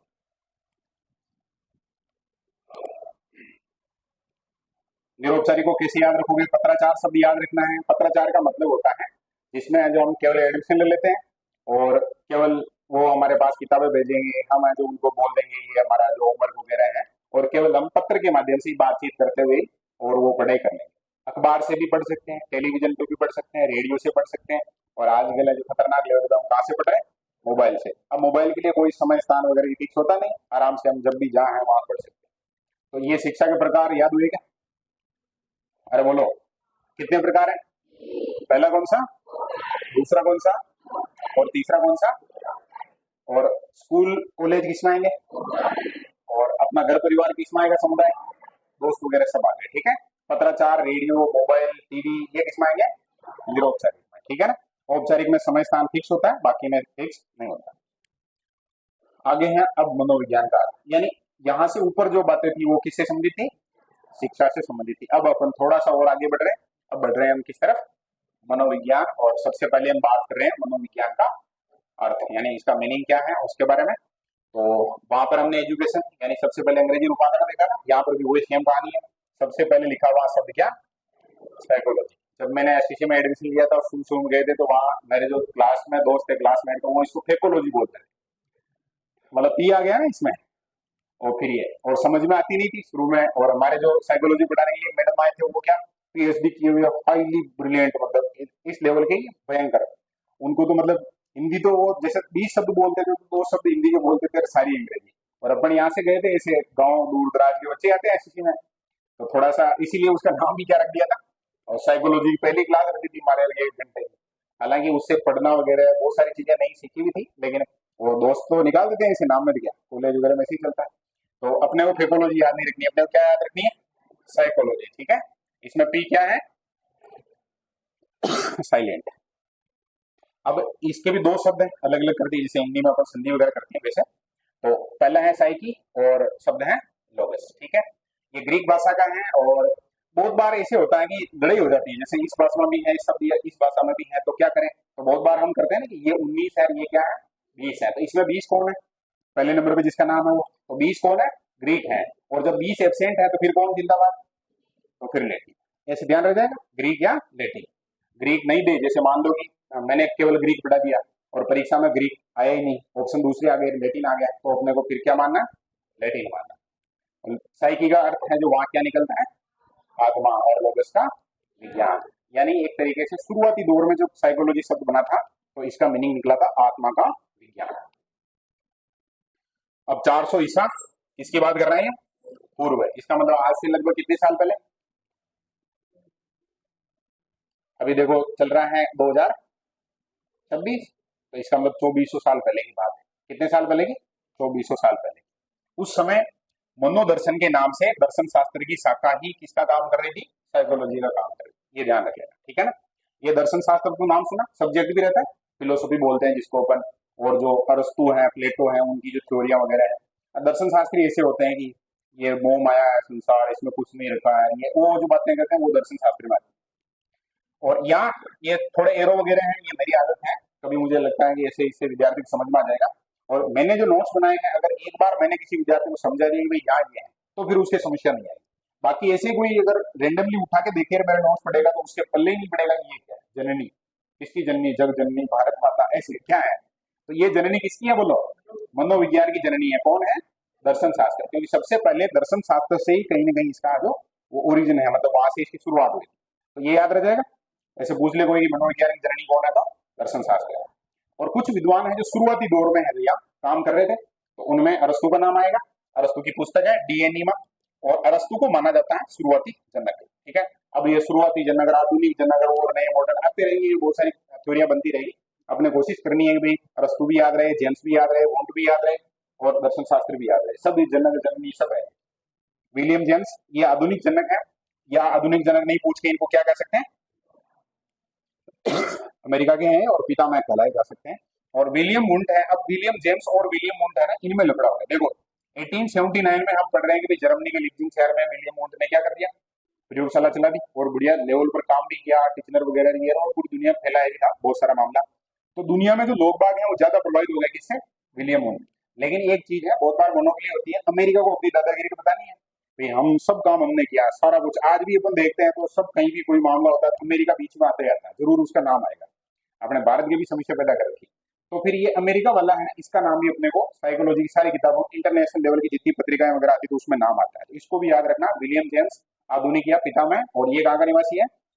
और विलियम वुंट को जनक कौन मान रहे हैं, पूरी दुनिया के लोग, ठीक है। तो पूरी दुनिया के संदर्भ में हम बात करेंगे तो विलियम वुंट है, अमेरिका के संदर्भ में बात करेंगे तो विलियम जेम्स है। ये दोनों में अंतर याद रखना, परीक्षा में जैसे पूछे वैसे अपने को उत्तर देना। अब डीसी बर्नलाइजर की एक पुस्तक है, इसके बारे में जिक्र करना चाहिए, टॉक टू टीचर्स। मतलब उन्होंने क्या किया, लगभग 400-500 जो टीचर हैं उनसे बातचीत करके, और जो बच्चे हैं वो जो भी मनोविज्ञान से रिलेटेड प्रश्न पूछ पूछ के, और पूरी की पूरी एक किताब बना दी। और ये मनोविज्ञान पर कौन सी पुस्तक है, पहली। तो मनोविज्ञान पर लिखी पहली पुस्तक, नाम याद रखेंगे, क्या नाम है, टॉक टू टीचर्स। बर्नलाइजर याद रह जाएगा, बोलो। इससे मिलती जुलती 7-8 किताबें हैं, अलग अलग लेखक हैं, लेकिन ये सबसे ज्यादा फेमस हुआ था, इसको याद रखें। पहले से है ये, थोड़ा इसको देखते हैं, एक परिभाषा टाइप है ये, इसको देखना। ये हम जब मनोविज्ञान की बात करें तो मनोविज्ञान का अतीत बहुत लंबा है। अब ये शब्द आए हैं क्या, अतीत, जबकि इतिहास बहुत छोटा। ये बात कर रहे हैं इबिंगहास, नाम है क्या, एबिंगहास, ये विद्वान का नाम है एबिंगहास। इससे मिलती जुलती सी एक सेम परिभाषा है, विद्वान है, नाम है उनका बोरिंग, क्या नाम है उनकी है, और वो ऐसे कहते हैं कि मनोविज्ञान का अतीत पहले से है, या मनोविज्ञान पहले से है जबकि उसका इतिहास बहुत छोटा है। तो ये अतीत लंबा है, ये शब्द आएगा किसके साथ, एबिंगहास के साथ। और ये पहले से है, ये शब्द किसके साथ आएगा, क्योंकि दोनों की बिल्कुल मिलती जुलती सी परिभाषाएं हैं। तो मैंने यहाँ लिख दिया, आगे अपन उसको डिटेल में पढ़ेंगे, ठीक है। ये शब्द जब आ जाए थोड़ा ध्यान रह जाएगा, और इसका मीनिंग भी समझ लो। देखो ये कह रहा है कि इतिहास है जो बहुत छोटा है, अतीत बहुत लंबा है। इन दोनों का मतलब मुझे क्या है, कोई अगर हिस्ट्री का स्टूडेंट है तो बता देगा। हिस्ट्री ठीक है, 11वीं 12वीं किसी का, एक भी नहीं है हिस्ट्री का, चलो बढ़िया बात है। किसी का बीए में हिस्ट्री रही हो, बीए में जाके हिस्ट्री दे ली हो, मेरे जैसा हो, नहीं है ऐसा भी कोई, एमए में हिस्ट्री, मतलब हिस्ट्री से एमए कर रहा हो, नहीं है, तो सुन लो। महात्मा बुद्ध यानी 600 ईसा पूर्व से पहले की जो बातें हैं ना, उनको हम बोलते हैं पौराणिक, क्या बोलते हैं, पौराणिक। और उनका यानी उससे पहले का हमें लिखित साक्ष्य नहीं मिलता है, ठीक है। तो वो तो हो गया अतीत, एक तरीके से भी मानव का अतीत भी हम कहेंगे तो ऐसे थोड़ी कहेंगे 10 लाख साल पहले, 10,000 साल पहले, या हमारी जो सभ्यता है जैसे अपना इंडस वैली वगैरह भी है, तो ये तो अभी बहुत लेटेस्ट है, 2000-4000 साल इतनी की बात करते हैं अपन। ये मतलब लाखों करोड़ों साल पहले का तो हो गया क्या, अतीत। लेकिन जब से हमें जो रिटर्न में इसका वो रिकॉर्ड मिलने लगा है, उसको हम बोलेंगे क्या, इतिहास। ये चीज ध्यान रखनी, यानी 600 ईसा पूर्व के बाद का है तो वो क्या है, इतिहास है, ठीक है। और उससे पहले है उसको क्या बोलेंगे अपन, अतीत। ये बात कही है किसने, एबिंगहास ने। एबिंग जैसे आए ये, क्योंकि अंग्रेजी विद्वान है तो थोड़ा सा ट्रांसलेशन में गड़बड़ हो सकती है, किसी को अगर लगे कि मैं उच्चारण ऐसे करना चाहता हूँ तो ऐसे उच्चारण करें। गोखले साहब इन्होंने एक पुस्तक लिखी है जहां मनोविज्ञान शब्द पहली बार आया था, नाम है साइकोलॉजिया। अभी ऐसा इससे मिलता जुलता सा थोड़ा अपने सोशल मीडिया पे चर्चा में आया था एक शब्द, हाँ देखो याद आ गया सबको, टेक्नोलॉजिया। तो ये टेक्नोलॉजिया है। अब अपने को टेक्नोलॉजिया के साथ किसको याद रखना है, रुडोल्फ गोएक्ले को। क्या नाम है विद्वान का, रुडोल्फ गोएक्ले, ठीक है। ये पुस्तक है इनकी, और 1590 ईस्वी में पब्लिश हुई थी। मनोविज्ञान शब्द है वो पहली बार यूज हुआ था, यानी मनोविज्ञान शब्द कब आया था, 16वीं सदी में। कब आया बोलो, 16वीं सदी के लगभग एंड में। और विद्वान कौन से थे जिन्होंने काम में लिया, रुडोल्फ गोएक्ले। तो अरस्तु वगैरह वो क्या कर रहे थे, वो मनो दर्शन या ऐसे दर्शन शास्त्र ऐसे बोल रहे थे इसको। पहली बार मनोविज्ञान किसने कहा बोलो, गोएक्ले ने कहा था। पुस्तक का नाम क्या, साइकोलॉजी। अब जब भी टेक्नोलॉजी शब्द आए तो साइकोलॉजी याद करना है, और किसको याद करना है, रुडोल्फ गोएक्ले। अब बात करनी है मनोविज्ञान की उत्पत्ति की क्या अवस्थाएं। तो इसके बारे में थोड़ा बहुत है जो पढ़ रखा पहले, और जो विद्यार्थी पहली बार पढ़ रहे हैं तो उनको भी समझ में आ जाएगा, ऐसी बात करेंगे अपन। तो ये जो धीरे धीरे प्रगतिशील है, तो प्रगति कर रहा है। शुरू में इसको माना जाता था किसका, आत्मा का विज्ञान मानते थे। साइकी लोगोस में हमने आत्मा शब्द देखा, तो शुरू में जो साइकी शब्द ऐसे ही आया था उसमें वो आत्मा शब्द के संदर्भ में बढ़ा था। अब यहाँ जो नाम है ना, ये नाम ये याद रखने हैं, और ये जो अभी फ्रेम में सामने नजर आ रहा है इससे प्रश्न क्या बन सकता है उसकी बात कर लेते हैं। हालांकि मनोविज्ञान से संबंधित प्रश्न बनाने की संभावना है जो 1% है, लेकिन 1% भी कोई टीचर है जो ध्यान देते बन जाए बाई चांस, तो अपने को पता होना चाहिए और ठीक भी है, ये वैसे याद हो जाएगा, बहुत मुश्किल नहीं है। जिनके प्रीलिम्स निकालना उनको तो याद रखना, वहां आ सकते हैं। तो ये विद्वान जो शुरू में नाम लिखा हुआ है ना, ये है इस बात को मानने वाले विद्वान, ठीक है। और इधर फिर अगर किसी ने आलोचना वगैरह की है तो मैंने उसको इधर ऐड किया है, ठीक है ना, समय वगैरह भी थोड़ा संदर्भ। तो प्लेटो, अरस्तु, डेकार्टे और गेरेट ये सारे क्या मानते हैं, आत्मा का विज्ञान मानते हैं।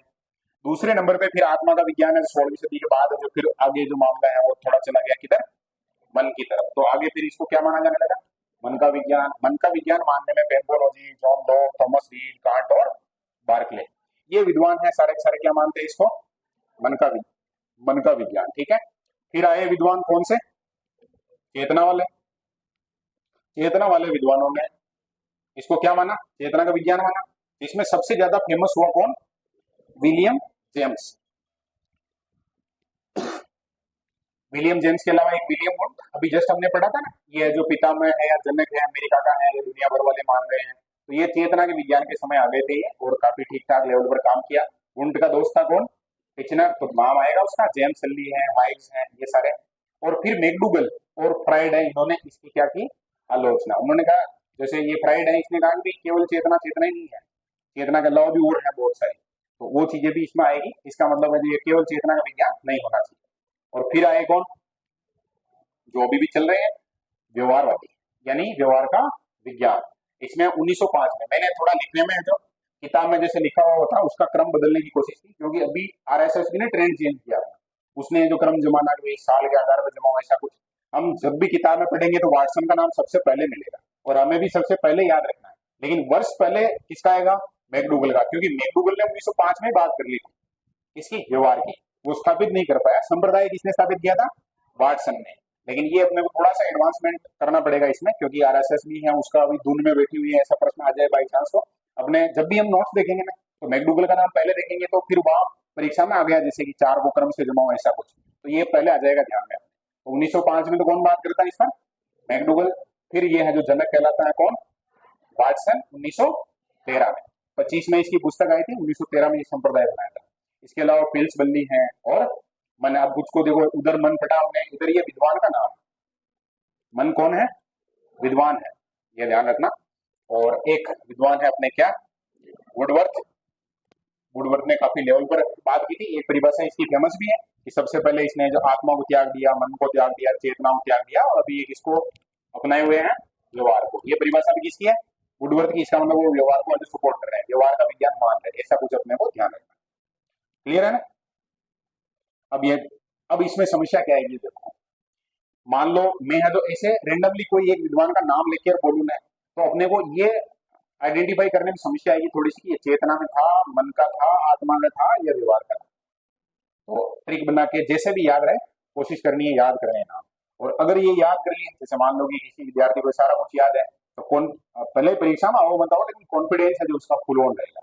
और विद्वानों के जितने नाम याद करोगे, आगे जितनी साइकोलॉजी पढ़ोगे उसमें फायदा है। ये जितने वाटसन है, मैकडूगल है, मन है, वुडवर्थ है, ये इधर अपने फ्राइड है, मैकडूगल, सारे जितने विद्वानों के जितने ज्यादा नाम है, क्योंकि ये आगे सब जगह हमें पढ़ने पड़ेंगे, परिभाषाएं आएगी इनकी। और जो जितने बार हम शब्द यूज करेंगे वो फिर अपने को याद भी रहेगा, बार बार जुबान पे आएगा तो फिर याद करना मुश्किल नहीं रहेगा अपने लिए। तो एक बार वापस देख लेते हैं, आत्मा के विज्ञान वाले चारों के नाम बोलो, प्लेटो, अरस्तु, डेकार्टे और गेरेट। मन वाले बोलो,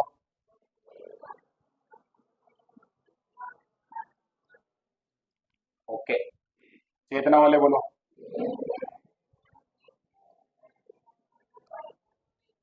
अब कुछ को लग रहा होगा ऐसे तो छोटे बच्चों को बुलवाते हैं। अब बोलने से हमारी जो मांसपेशी है वो याद करने वाली एबिलिटी है ना वो बढ़ती है। हम चांटिंग करते हैं, पहले के समय में ऐसे होता था कि श्लोक वगैरह है वो सबको याद रहते थे। तो अभी देखना ये जो श्लोक याद करते हैं ना, जो वेद विद्यालय वगैरह दिए होते हैं, तो उनमें जो विद्यार्थी होते हैं, यानी कि जो शिष्य होते हैं, मतलब वहाँ विद्यार्थी नहीं शिष्य होते हैं, वो चांटिंग करते हैं, मतलब बोलते हैं उसको बार बार बोलते हैं, फिर वो याद हो जाए। कोई गया क्या वेद विद्यालय साइड में, कभी देखा हो पढ़ते हुए, ये देखो देविका ऐसे बोलते हैं ना, नाम ही इसका बहुत बार देविका है ना, देविका नहीं है, देव की है। ये मास्टर की कमी है। एक बार और बोलो, व्यवहार वाले रह गए, बोलो ना आप। और इनमें अगर हम चाहें ना तो दो तीन नाम हम और ऐड कर सकते हैं, लेकिन जो एग्जामिनर है वो कोशिश करेगा कि जो सबसे मेन मेन है कम से कम वहीं से प्रश्न बनाए तो ठीक है। बाकी वो डेप्थ में जाना चाहे तो फिर वो गड़बड़ हो सकता है। और ये खजीना वाले विद्यार्थी है, ये थोड़ा बता सकते हैं कि यहाँ से भी तो जाते हैं ना अपने, वो उधर जाते हैं ना पढ़ने, उसको तो बोलते ही कुछ अलग है, पढ़ाई को बीए करते हैं उसको संस्कृत वाले क्या बोलते हैं? शिक्षा शास्त्री। क्या? आचार्य, हाँ, आचार्य की शिक्षा प्राप्त करने जा रहे हैं ऐसा कुछ बोलते हैं। और 12वीं पढ़ते हैं उसको भी अलग बोलते हैं, वरिष्ठ उपाध्याय बोलते हैं ना, वरिष्ठ उपाध्याय। और 10वीं को भी अलग बोलते हैं, प्रवेशिका। अपने तो प्रवेश प्रवेश लेते हैं पहली क्लास में, उसको बोलते हैं, इनमें 10वीं को बोलते हैं। हालांकि वहां से हमने ये टेक्निक जरूर सीखी है कि हम अगर कोई टफ हो चीज तो उसको बार बार बोलते हैं तो फिर वो याद हो जाती है ना। अब क्या पढ़ेंगे अपन? ये इसके बारे में ही कुछ बातें जो विद्वान वगैरह हैं इन्होंने कोई किताब वगैरह लिखी तो।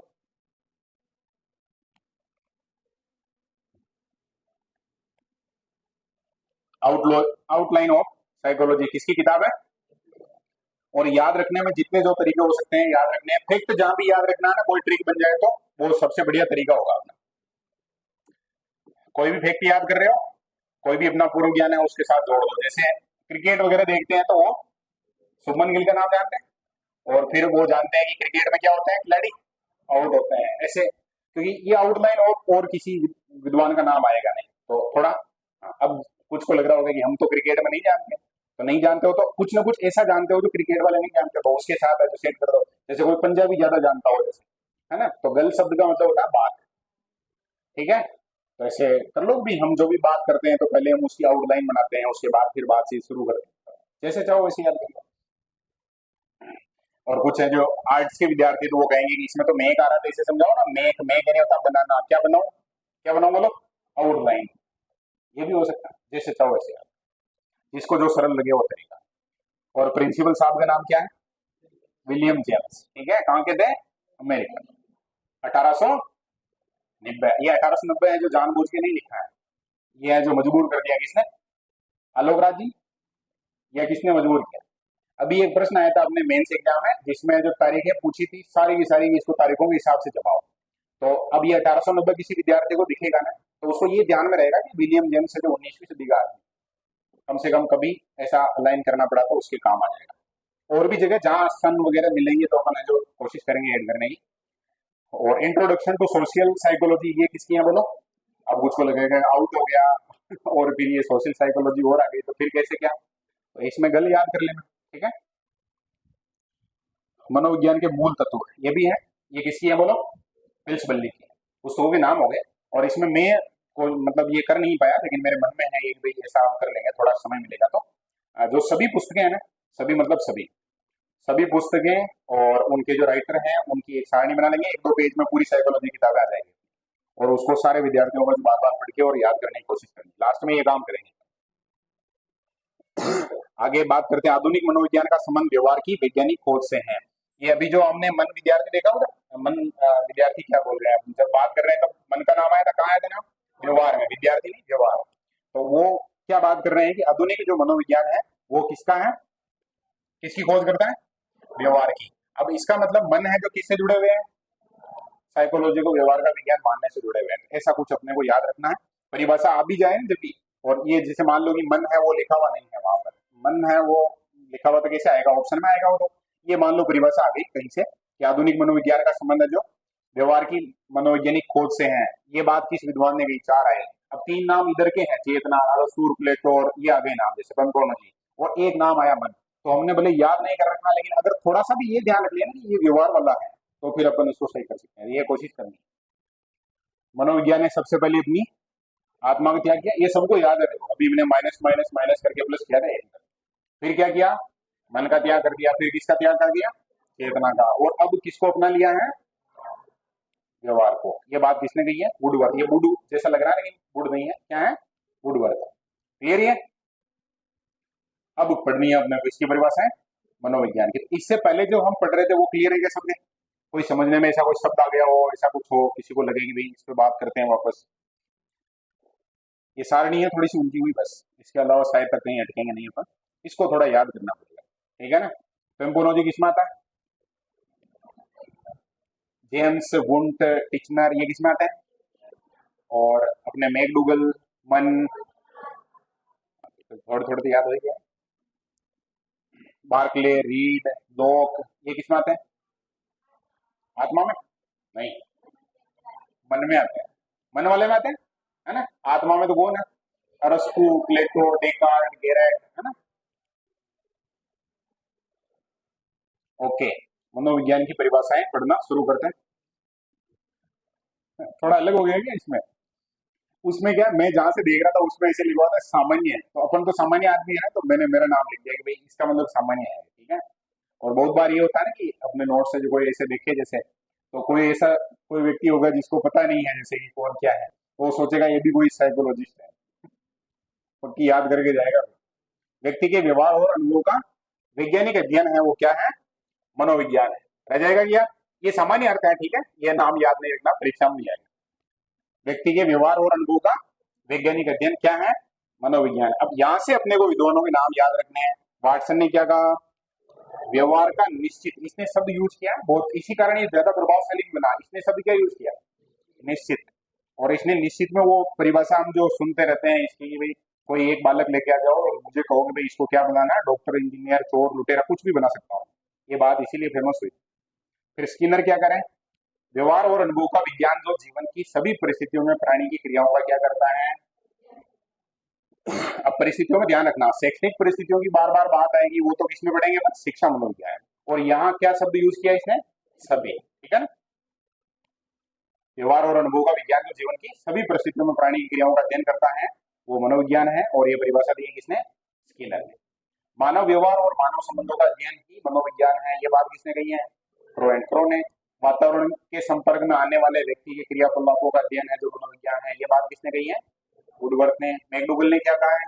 आचरण और व्यवहार का यथार्थ विज्ञान। वहां निश्चित शब्द आया, यहाँ इन्होंने क्या यूज किया? यथार्थ। क्योंकि मैकडूगल भी किससे संबंधित है? व्यवहार का विज्ञान मानने वालों से। फिर पल्स बल्ली है, ये थोड़ा सा संतोष करता है, तो सबसे संतोषजनक परिभाषा मानव व्यवहार के विज्ञान के रूप में की जा सकती है। तो इसने भी क्या कहा इसको?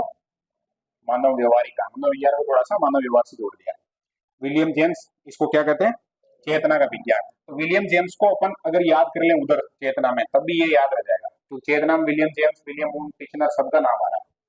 फिर गेरेट क्या करें? वह विज्ञान जिसमें जीवित व्यक्तियों की पर्यावरण के प्रति अनुक्रिया का अध्ययन है। अब ये जीवित व्यक्तियों की जैसे मर गए उनकी बात करता है, तो ये किस में चला जाएगा? आत्मा में, क्योंकि जिनमें आत्मा है वो फिर उनकी अनुक्रिया है उसका अध्ययन होगा।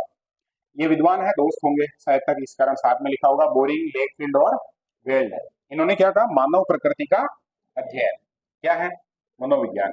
मानव प्रकृति, मानव प्रकृति मतलब समझ लेना, मानव का स्वभाव कैसा है, किस पर वो क्या रिएक्ट करता है, सारा कुछ। सेंट्रो कह रहे हैं कि व्यवहार व मानसिक प्रक्रिया का अध्ययन है जो मनोविज्ञान है। ये विद्वान कौन से विद्वान है?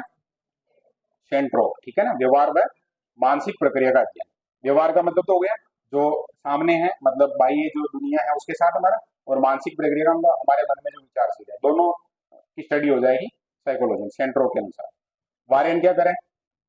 जीवधारी तथा वातावरण की पारस्परिक अंतः क्रिया से संबंधित जो मनोविज्ञान है वो मनोविज्ञान है, वारेन। गेरिसन, प्रत्यक्ष मानव व्यवहार से संबंधित विज्ञान मनोविज्ञान है। क्रो एंड क्रो की दो बातें आ गई हैं, एक उधर याद रखना, शुरू वाली किताब में नहीं थी तो बाद में जोड़ी, तो मैंने भी थोड़ा लिखने में गलत कर दिया है। ये क्रो एंड क्रो उसी के साथ ऐड करना जब नोट्स बनाओ तो, ठीक है ना? ये मैं बता रहा हूँ अभी, ये अपन अपडेट कर सकते हैं। क्या कैसे की व्याख्या करता है कौन? मनोविज्ञान। ये बात क्रो एंड क्रो ने कही। और वो परिभाषा जब हम देख रहे थे तो उसमें क्रो एंड क्रो ने क्या बात की थी? मानव व्यवहार व मानव संबंधों का अध्ययन है। तो मानव व्यवहार क्यों कैसे, दोनों बातें इसमें भी लागू है, लेकिन अलग से वो लाइन आ जाए तो भी ध्यान रखिए। अब परिभाषाओं को एक बार वापस देख लेते हैं। परिभाषाएं क्योंकि याद करनी है, खूब बार समय लेंगे तब जाके याद होगी है। वाटसन क्या करें? व्यवहार का निश्चित विज्ञान। तो निश्चित शब्द तो किसने यूज किया है? वाटसन ने। और यथार्थ शब्द किसने यूज किया है? मैकडूगल ने, ठीक है? ये थोड़ा दोनों का ध्यान रख लेना। बाकी स्किनर कह रहे हैं कि भाई जीवन की सभी परिस्थितियों में प्राणी की क्रियाओं का अध्ययन करता है, वो मनोविज्ञान है। और क्रो एंड क्रो की बात कर ले, क्यों कैसे भी क्रो एंड क्रो याद रख लेना। और मानव व्यवहार और मानव संबंधों की बात करता है। वुडवर्थ वातावरण के संपर्क में आने वाले व्यक्ति के क्रिया, जो भी वातावरण के संपर्क में आ गया उसके क्रियाकलाप है उसकी स्टडी होगी। मैकडोगल कह रहे हैं कि आचरण और व्यवहार का कैसा विज्ञान है, यथार्थ। उसने तो कहा था कि निश्चित विज्ञान है, ये कहते हैं यथार्थ। बात लगभग एक ही है, आचरण शब्द और जुड़ा है। पिल्सबली क्या करें, मानव व्यवहार के विज्ञान के रूप में मनोविज्ञान को माना जा सकता है। जेम्स ने इसको किसका विज्ञान माना, चेतना का। जैसे वाटसन क्या करें, व्यवहार का निश्चित, ऐसे ये करें चेतना का। गेरेट कह रहे हैं जीवित व्यक्तियों की पर्यावरण के प्रति अनुक्रिया। तो जीवित ऐसी बात कर रहा है, इसका मतलब आत्मा वाला आदमी। और मानव प्रकृति की बात करते हैं बोरिंग, लेकफील्ड और वेल। शेल्ड्रॉक ने थोड़ा सा अलग यूज किया, जैसे व्यवहार तो बाह्य हो गया और मानसिक प्रक्रिया हो गई आंतरिक। इसको मान सकते हैं, बल्कि काफी प्रभावशाली परिभाषा दी है। हालांकि मैं तो मिलता नहीं है क्योंकि संप्रदाय वगैरह नहीं है, लेकिन ये काफी ठीक इन्होंने वो समन्वय रखा, व्यवहार और मानसिक प्रक्रिया का दिया। फिर वारेन ने क्या कहा, जीवधारी तथा वातावरण की पारस्परिक अंतःक्रिया, यानी एक तो हो गया इंसान और एक हो गया उसके चारों तरफ का वातावरण, और उनके बीच में जो अंतःक्रिया हो रही है वो जो स्टडी की जाती है मनोविज्ञान के अंतर्गत। फिर गेरिसन है प्रत्यक्ष मानव व्यवहार से संबंधित।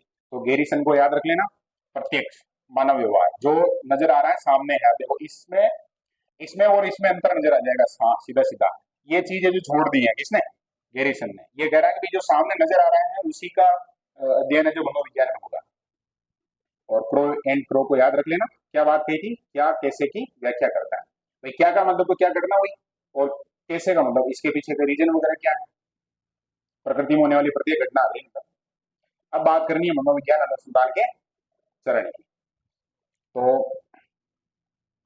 ये मनोविज्ञान तो बात कर ली हमने, अभी बात की ना, ये सारी सारी परिभाषाएं इसके हिसाब से पता चलेगा कि मानव व्यवहार आंतरिक बाह्य वगैरह इसके ऊपर रिसर्च होती है, सारा कुछ होता है, स्टडी की जाती है, वो मनोविज्ञान है। अनुसंधान का मतलब बताओ, हाँ अंग्रेजी रूपांतर में बोलना पहले नंबर पे रिसर्च, ठीक है। अब इसको थोड़ा और बोल के बताओ कि और क्या कर सकते हैं इसको।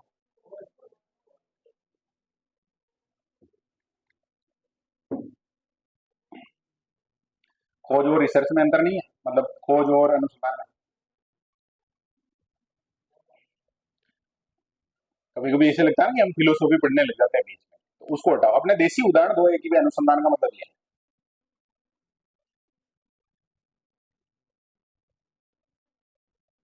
इसरो अपना भारत का कौन सा अनुसंधान केंद्र सबसे बड़ा मेन, वो तो स्पेस स्पेस पर काम करता है। और अनुसंधान किस अपने इसमें शायद राजस्थान जीके के जो 9 टॉपिक है ना, उसमें एक अनुसंधान केंद्र ऐसा कुछ है। और अपन पढ़ते भी है ना उधर जोड़बीड़ में कौन सा है, क्या नाम उसका, उसमें अनुसंधान है क्या, ऊंट की खोज करते हैं क्या वो। हाँ तो अब अनुसंधान का तो, हाँ एक तरीके से प्रयोगशाला हो गई। और प्रयोगशाला में भी क्या है, मतलब प्रयोग करेंगे और उसको क्या करेंगे, बोलो उन्नत करेंगे, ऐसे बोलो ना कुछ एक तो शब्द होगा। अनुसंधान के पीछे उद्देश्य क्या है, चलो बताओ। अभी अपने राजस्थान जीके को जोड़ देते हैं ना, शानदार। मैंने शब्द काम में लिया जोहड़ बीड़, नाम सुना। और जोहड़ बीड़ में जो कौन सा अनुसंधान केंद्र है, तो ऐसे सोचो वहां क्या करते होंगे वो, क्या काम होगा उनका। ऐसे इमेजिन करो जैसे अपनी एक क्लास है, तो ऐसे कुछ वहां भी कुछ होगा ऐसा। हाँ? क्या करते होंगे।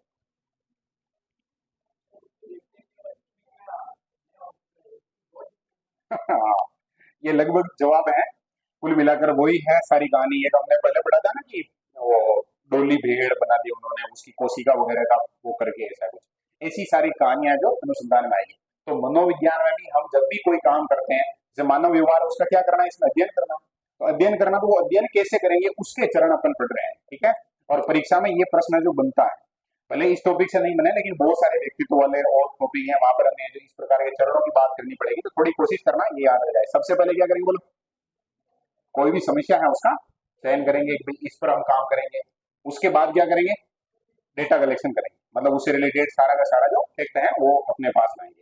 और डेटा है उसको थोड़ा एनालाइज करेंगे और उससे क्या निकालेंगे, निष्कर्ष निकाल देंगे, भाई ये इस हिसाब से ये है। और लास्ट में निष्कर्ष है उसका क्या करेंगे, पुनरीक्षण। पुनरीक्षण का मतलब क्या हुआ, वापस से उसको देखना कि भाई हमने जो निष्कर्ष निकाला है वो सही है गलत है, दूसरे से मैच कर रहा है या नहीं कर रहा है। तो अब ये पक्के याद होने चाहिए, इसी क्रम में याद होने चाहिए। क्योंकि आजकल है जो ऐसे प्रश्न बनने लगे हैं जिसमें क्या पूछा जाता है, क्रम। तो समझना भी है, साथ साथ उनका जो दिमाग है पेपर पढ़ाने वाले का, उसको भी अपने मतलब जब पढ़ रहे हैं तो उस समय ऐसे याद रखते हुए भी वो कैसे पूछेगा, वो थोड़ा ध्यान में होना चाहिए। बोलो पहला चरण कौन सा था? समस्या का चयन। उसके बाद प्रदत्त का मतलब क्या होता है? हाँ, संग्रह का मतलब होता है इकट्ठा करना, और प्रदत्त को अंग्रेजी में बोलो ना, अंग्रेजी सब ज्यादा समझ पाते हैं, डेटा। ठीक है। अब जैसे मान लो कोई एक हमें अनुसंधान करना है, मान लो हम सब वैज्ञानिक है, ठीक है, मनोवैज्ञानिक है, और हमें कोई है जो एक अनुसंधान करना है। चलो एक समस्या बताओ कि भाई इस पे अनुसंधान करो। समस्या बताओ कोई जो आजकल आ रही है, पढ़ने लिखने में कोई समस्या आ रही हो तो बोलो। कुछ को लग रहा है हमारे जीवन में तो कोई समस्या नहीं है। हाँ, याद नहीं होता। ठीक बात है। ये समस्या हो गई, याद नहीं होता। ठीक है, तो समस्या का चयन हो गया। मैं क्या लिखूं इसको, मतलब वो हिंदी शब्द क्या आएगा इसके? विस्मृति, है ना? विस्मृति हो जाएगा। अरे इनकी समस्या है जो याद नहीं रहना नहीं है, विस्मृति है, मतलब भूल जाते हैं। यही है विस्मृति, एक समस्या हो गई। अब इससे रिलेटेड है जो अपने को क्या करना, बोलो? डेटा कलेक्ट करना है। अब डेटा कलेक्ट करना है, इसमें हम कैसे डेटा कलेक्ट करेंगे कि भाई ये समस्या है जो किसी एक पर्टिकुलर व्यक्ति है या सभी व्यक्तियों में है। ये डेटा कलेक्ट करेंगे तो सभी व्यक्तियों में है या किसी एक व्यक्ति में है, पर्टिकुलर सभी में है, मतलब ये विस्मृति है, वो नेचुरल है ना? अब हम क्या करेंगे, निष्कर्ष निकालेंगे कि भाई कोई चीज अगर नेचुरल है, प्राकृतिक है, तो उसको हम जो किसी भी हालत में जो अपन उसको स्टॉप नहीं कर सकते, तो क्या कर सकते हैं, उसका रिटेन है वो रेट बढ़ा सकते हैं कि उसको ज्यादा समय तक रिटेन आप कैसे कर पाओ। अब उसका जो फिर पुनरीक्षण करेंगे, पहले अपन निष्कर्ष निकाल लेते हैं। भाई इसके लिए मास्टर है जो बहुत सारे आइडिया बताएगा कि भाई आप क्या करो, मल्टीपल रिवीजन करो, और एक उसमें क्या करो, ट्रिक वगैरह बनाओ, है ना? और उसको क्या बोलते हैं, या भाई दूसरी कहानियां वगैरह है उसके साथ उसको कैसे याद करो, जोड़कर याद करो। जैसे मैं पढ़ता हूँ तो मैं मेरा खुद का पैटर्न बताता हूँ। किसी विद्यार्थी को लगे कि भाई तुम लग गए, उस समय कंपटीशन नहीं था, या और बहुत सारी कहानियां जोड़ सकते हैं सबके साथ, क्योंकि जब कोई लग जाता है तो फिर बोल देते हैं ये लकी था, ऐसा कुछ। लेकिन जब तक नहीं लगते हैं, उस समय की प्रक्रिया बता रहा हूँ मैं कि मैं जब याद करता हूँ ना ऐसे कुछ भी, तो मुझे नॉर्मली जैसे ऐसे पढ़ दिया, उसको अलाइन नहीं किया किसी के साथ, तो वो याद नहीं रहता, कुछ भी हो गया। अभी ये गिलर आउटर ये कहानियां है ना, ये मैं मेरा खुद के याद करने में इसको यूज करना ही पड़ता है। अगर ऐसा तरीका नहीं लगाया मतलब मैं भूल जाऊंगा। तो ये तरीका हो सकता है, अपन क्या कर सकते हैं, इसको किसी और पुराना हमारा जो नॉलेज है उसके साथ जोड़ के और याद कर सकते हैं। तो ये अनुसंधान हो गया, और सबमिट कर दो इसको। वैसे इस पर जब लंबे समय तक काम करेंगे थोड़ी अलग आ जाएगी। और पुनरीक्षण का मतलब ये हो गया कि आप अप्लाई करके देखो कि इसमें जैसे इसकी एक ट्रिक है, उसको एक कर्व बोलते हैं उसको, कि नॉर्मली हम अगर कोई चीज जैसे याद करते हैं, तो याद करते हैं तो कब उसको भूल जाते हैं और कब वो याद रहता है। तो अभी मैंने एक शायद अब्राहम लिंकन के बारे में बात की थी, है ना? तो मैं जो सबसे ज्यादा भूलता हूँ उस समय शायद मैं तारीख वारीख भी बता दी थी। क्या बताई थी तारीख?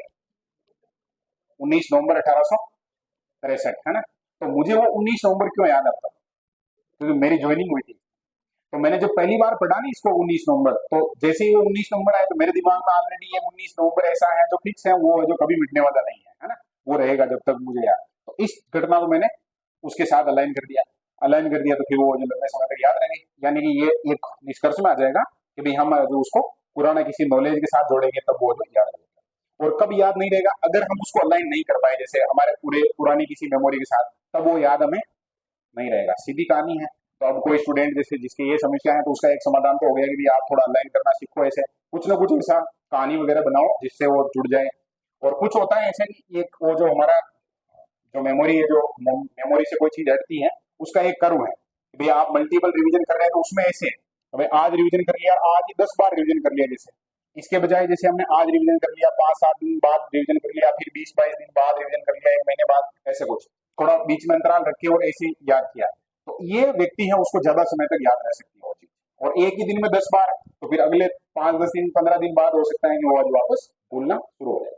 हालांकि समझने के हिसाब से ये 10 बार वाला ठीक है, लंबे समय तक रिटेन करना तो ये ठीक हो सकता है। तो अब भी अगर किसी को ये चरण याद नहीं हुए हो तो फिर तो गलत बात है। इतना रुक के बता दिया मैंने। अब हम चलेंगे किधर, मनोविज्ञान के लक्ष्य की तरफ, लेकिन एक बार थोड़ा उसको रिवाइज कर लेते हैं, अब तो आती ताकि भूले नहीं। पहला चरण कौन सा था? समस्या का चयन। दूसरे नंबर पे क्या करेंगे? Data collection. ऐसे ही पढ़ सकते हो और प्रदत्त संग्रह याद रहता है। तो तीसरे नंबर पे निष्कर्ष निकालना, और चौथे नंबर पे पुनरीक्षण। अब निष्कर्षों का पुनरीक्षण बोलने की आवश्यकता नहीं है, सीधा केवल शब्द याद रख लो क्या, पुनरीक्षण। लास्ट में आप पुनरीक्षण करोगे। ठीक है, अब आ जाओ इधर, मनोविज्ञान के क्या लक्ष्य है। तो ऐसे पास में लिख लेने से क्या, हम जब पढ़ रहे होते हैं ना तो इनको देखो ही, मतलब पहले ही तीन भी तीन क्या क्या हो सकते हैं, थोड़ा हमारा जो दिमाग है वो सोचे तो बढ़िया है ना, उसको मौका दो ज्यादा से ज्यादा। तो अभी तो मौका नहीं देना, अभी तो पहली बार पढ़ रहे हैं। पहला काम है क्या, मापन एवं वर्णन। अब कुछ को लग रहा होगा कि ये मापन किसका करना है, जो पटवारी जमीन मापता है और टेलर है वो उसको कपड़े को मापता है, ऐसे। तो यहाँ साइकोलॉजी से किसको मापते हैं, बोलो। साइकोलॉजी का काम है, मनोविज्ञान का काम है मापन का। तो क्या मापते हो, अरे अपन पढ़ते नहीं क्या, आईक्यू इतनी है, इसकी एरिया है, वो है, वो सारा कुछ इस प्रकार का साइकोलॉजी का काम कुल मिलाकर मापन का। और वर्णन का मतलब क्या होगा, मापन कर लिया उसके बाद वो जो उसकी डिटेल बताएंगे एकदम कि भाई इसमें ये चीजें हैं या नहीं है। फिर है पूर्वानुमान। अब पूर्वानुमान का मतलब क्या है, जैसे अपने मेंस एग्जाम होगा तो साल डेढ़ साल लगेगा, है ना। और आज ही हम जो जैसे अभी फर्स्ट टेस्ट का रिजल्ट आएगा उसी समय हम कुछ स्टूडेंट के बारे में करेंगे कि ये उधर बढ़िया काम करेगा, तो ये हमारा क्या हो जाएगा, बोलो, पूर्वानुमान हो जाएगा। हालांकि वो एग्जाम कहाँ है और हम कहाँ है, लेकिन फिर भी। और पूर्वानुमान एवं नियंत्रण, नियंत्रण शब्द है उसके हैं जो अलग अलग मीनिंग अपन निकाल सकते हैं। नियंत्रण का मतलब जैसे मान लो कोई एक विद्यार्थी है, मापन वगैरह जो भी है उसकी, अब उसकी जो बहुत सारी कहानियां उसको हम कंट्रोल कर सकते हैं, जैसे विस्मृति वगैरह है उसको नियंत्रित किया जा सकता है थोड़ा, अगर हम प्रयास करें तो, मनोवैज्ञानिक तरीकों को लगाएं तो। और लास्ट काम है उसका क्या, व्याख्या। जो मानव संबंध है बाह्य जगत से, आंतरिक जो उसके दिमाग वगैरह में चीजें हैं उनकी क्या करता है मनोविज्ञान, व्याख्या करता है। अब मैंने यहाँ इनकी डिटेल नहीं लिखी है क्योंकि परीक्षा में अगर प्रश्न आएगा तो वो आएगा उदाहरण, अप्लाइड क्वेश्चन आएगा, और उसको अपन पढ़ के और कर सकते हैं सही।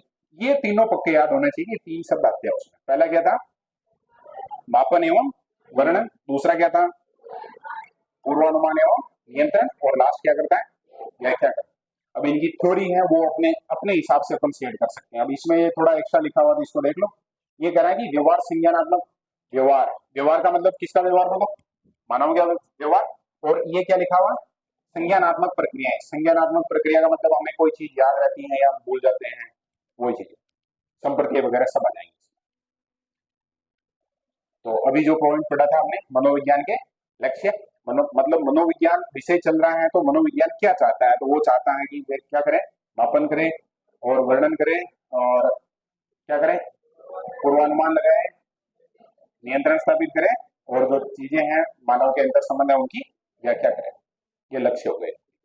वो एजुकेशन में जब लागू होगा तो वही कुल मिलाकर विद्यार्थी हैं, जैसे हम क्या करते हैं स्कूल में जो टेस्ट लेते हैं, तो टेस्ट लेते हैं तो एक तरीके से वो मापन ही तो है कि ये इतना सीखा, ये इतना सीखा, ये ज्यादा सीख गया, ये कम सीखा, है ना। अब बात करनी है अपने को मनोविज्ञान की शाखाएं। यहाँ से कोई प्रश्न नहीं बनेगा, लेकिन बाकी मनोविज्ञान में सामान्य मनोविज्ञान है और उसकी जो और ब्रांचेज हैं तो उसको हमें तुलना करनी है किसके साथ, शिक्षा मनोविज्ञान के साथ। इस कारण से ये टॉपिक पढ़ना बहुत डिटेल में नहीं जाएंगे। शाब्दिक अर्थ किसी विद्यार्थी को अगर समझ में आ गया तो उसको और कुछ ध्यान नहीं रखना, यहाँ से कोई प्रश्न नहीं बनेगा। लेकिन जब पढ़ते हैं किताब में बहुत सारी थ्योरी तो इसको भी बात कर लेते हैं। सबसे पहले जो मनोविज्ञान है उसके सामने शब्द जोड़ा है क्या, सामान्य। सामान्य का मतलब अब जितने नाम पढ़ेंगे ना अपन वो सब इसमें शामिल। सामान्य का मतलब जो मनोविज्ञान सब्जेक्ट हो गया, सबसे व्यापक है, सबसे प्राचीन है, और व्यवहार लिख दिया है, व्यवहार, व्यवहार पर डिपेंड है। कुल मिलाकर मानव व्यवहार वो हर संदर्भ में आप देखोगे तो सामान्य मनोविज्ञान में आएगा। ठीक है, अब शब्द क्या आया है, असामान्य, कल भी हमने बात की थी, असामान्य व्यवहार है इसमें आ जाएगा। और इस पे ज्यादा चर्चा जोर देते हैं कौन, फ्राइड। हालांकि इसको विषय के रूप में पढ़ाया नहीं जाता है, और ये जो इसमें रिसर्च होती है किसकी, जो पागलों के हॉस्पिटल वगैरह है वहाँ ये सब्जेक्ट चलता है, उनके डॉक्टर वगैरह पढ़ते हैं इसको, मनोरोग से। अब कुछ को लगेगा कि मनोरोग क्या है, ऐसा तो कोई नहीं होगा जो ये नहीं जानता हो मनोरोग। जानता है क्या कोई, बोलो, मनोरोग शब्द सुना है क्या, नहीं सुना,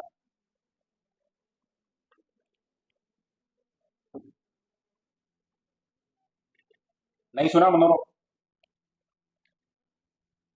अभी थोड़ा क्या वो नॉर्मल नहीं हुआ बैच, अभी तो शुरुआत है तो धीरे धीरे जवाब देना शुरू करेंगे। मनोरोग नहीं सुना किसी ने, थोड़ा ऐसे नॉर्मल, जो एचटीसी वाले है ना ऐसे सोच लोग एचटीसी के बैच में पढ़ रहे हैं, फिर बोल लो, उस समय तो बहुत बोलते थे चप्पड़ तुम्हारे, अभी क्या समस्या आ रही है।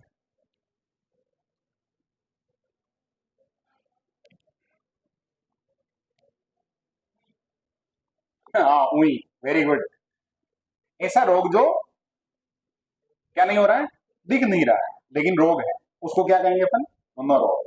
बहुत बार होता है ना, कोई व्यक्ति कहता है कि मतलब वो ऐसे अजीब हरकतें करता है, अजीब टाइप में रहता है, उत्साह नहीं है चेहरे पे, खुशी ऐसा मतलब मुरझाया हुआ सारी इस टाइप का दिखता है, व्यवहार एकदम उसका मतलब खड़ूस अजीब सा। तो इसका मतलब वो कैसा व्यक्ति हो सकता है? मनोरोगी हो सकता है। उसके लिए मनोचिकित्सक वगैरह होते हैं, डॉक्टर वगैरह ऊपर काम वगैरह करते हैं। तो ये किसमें आएगा बोलो? असामान्य में। और असामान्य का वो आ जाए ही नहीं, देखो ऐसे उदाहरण, व्यक्तिगत उदाहरण नहीं देने आया क्या राहुल? हैं? एक ही दिन में घबरा जाएगा यार, सर मेरे को टारगेट करके ऐसे उदाहरण देते हैं तो कोई बात नहीं। ये मनोरोग क्लियर है ना? ये किसमें आएगा? असामान्य में। और ये देखो, अगर कोई व्यक्ति मनोरोगी है तो वो हरकत कर सकता है, बाकी ये जो अगर स्वस्थ व्यक्ति है तो कहीं ऐसी समस्या आएगी नहीं। पशु मनोविज्ञान भी है, और इस पर काम किया था किसने? थार्नडाइक ने। और वाटसन ने भी काम किया था, वाटसन ने भी वो प्रयोग वगैरह आते हैं तो उसमें नाम आता खरगोश वगैरह का। शिक्षा मनोविज्ञान है, ये होती है कौन सी? अनुप्रयुक्त है, यानी मनोविज्ञान के सिद्धांत है उनको कहाँ उपयोग कर रहे हैं हम? शिक्षा में, इसीलिए अनुप्रयुक्त मनोविज्ञान है कौन सी? शिक्षा मनोविज्ञान। क्लियर है ये बात? ओके, फिर मानव मनोविज्ञान है तो मानव से संबंधित रिसर्च करेगी। बाल मनोविज्ञान है, बालकों से संबंधित। स्टेनली हॉल ने काफी बढ़िया काम किया था, एडोलसेंस के नाम से इनकी काफी बढ़िया पुस्तक भी आई थी। और इन्होंने पहली बार जो आंदोलन चलाया था कि भाई इस प्रकार से है जो आप जो इनको टॉर्चर मत करो, बहुत सारी चीजें हैं जो नेचुरल है, ये इससे ही संबंधित है स्टेनली हॉल से। क्रोध, क्रोध का मनोविज्ञान आ जाएगा। समाज, समाज पे ज्यादा काम किया था किसने? मैकडूगल। और मैदानिक, निदान शब्द है जो हम पढ़ते हैं जब हम पढ़ेंगे उधर जो पेडागोजी पढ़ेंगे, चार चार क्वेश्चन आते हैं वहां, तो वहां हम एक पढ़ेंगे निदान और उपचार, पढ़ते हैं ना? तो निदान का मतलब होता है कारण का पता लगाना, भी ये समस्या आ रही थी इसके पीछे कारण क्या है, तो ऐसा कुछ कोई समस्या वगैरह होती है उस पर। फिर परामर्श का भी मनोविज्ञान होता है। परामर्श शब्द का मतलब बताओ थोड़ा सा। हम बातचीत करते हैं ऐसे, मतलब बातचीत करते हैं का मतलब हमारे सामने कोई समस्या है तो उसका जो भी जानकार है, एक्सपर्ट है, उससे हम बात करते हैं कि मुझे क्या करना चाहिए, मेरे सामने ये समस्या है। फिर वो हमें बताता है कि ये करो ये मत करो। जैसे हम डॉक्टर के पास आते हैं, डॉक्टर को समस्या बताते हैं कि ये प्रॉब्लम है, फिर डॉक्टर कहता है चाय न पी, चाय बंद है, तो ये क्या था? परामर्श। ठीक है। हाँ। और विद्यार्थी भी हो सकता है ना, जैसे विद्यार्थी है वो जानता है कोई टीचर है, जैसे वो बातचीत करते हैं नॉर्मली थोड़ा सा, तो वो लगभग सामने वाले का माइंड भी थोड़ा उनके समझ में आ जाता है। फिर उनका फैमिली बैकग्राउंड, उसकी जो आदतें वगैरह हैं, उसका वो क्या, जैसे मैं कल परसों कह रहा था कि एक स्टूडेंट मैं जानता हूँ जिसको अगर मोबाइल छुड़ा दूं तो वो क्या कर सकता है? आईएएस भी बन सकता है। अब मैं जानता हूँ उसको, इसलिए है जो मैं ये बात कह रहा हूँ। अब वो छोड़ेगा नहीं, ये भी मेरे को पता है, ये कोई स्टूडेंट गली जाके उसको समझाएगा मैं ये बात कही है, और सच भी है। फिर है दैहिक, दैहिक मतलब हो गया जो शरीर विज्ञान है उससे संबंधित। इस पे जीव विज्ञान में हार्टले ने काम किया था।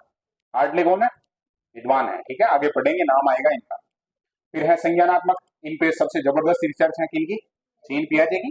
प्रत्यक्षण है और अधिगम पर सबसे ज्यादा काम किया है। संज्ञान का मतलब ही यह है कोई विषय विशेष है उस पर किसी व्यक्ति को कितना नॉलेज है और कितना उसको वो अप्लाई कर सकता है, एप्लीकेशन कितनी बढ़िया है, वो आ जाएगा किसमें, किसके अंतर्गत? संज्ञानात्मक विज्ञान, मनोविज्ञान के अंतर्गत। फिर व्यक्तित्व है, पूरा पार्ट ही पढ़ेंगे अपन, व्यक्तित्व से संबंधित सारी कहानी आ जाएगी। विकासात्मक में जीन पियाजे ने काम किया था, वही संज्ञान और दोनों बातें आ जाएगी। प्रयोगात्मक में, क्योंकि प्रयोगशाला सबसे पहले चलाई थी इस कारण इसमें विद्वान का नाम जोड़ देते हैं, किसका? William Walt. फिर व्यक्तिगत की बात कर लेंगे, मनोभौतिकी की बात कर लेंगे। इसमें मनोभौतिकी का मतलब जो बाह्य जगत से जुड़ी हुई कहानियां, और अतीन्द्रिय, यह जो इसको अपन परा मनोविज्ञान भी कह सकते हैं। जेबी रायन ने काम किया था, भूत प्रेत वगैरह है, पुनर्जन्म है,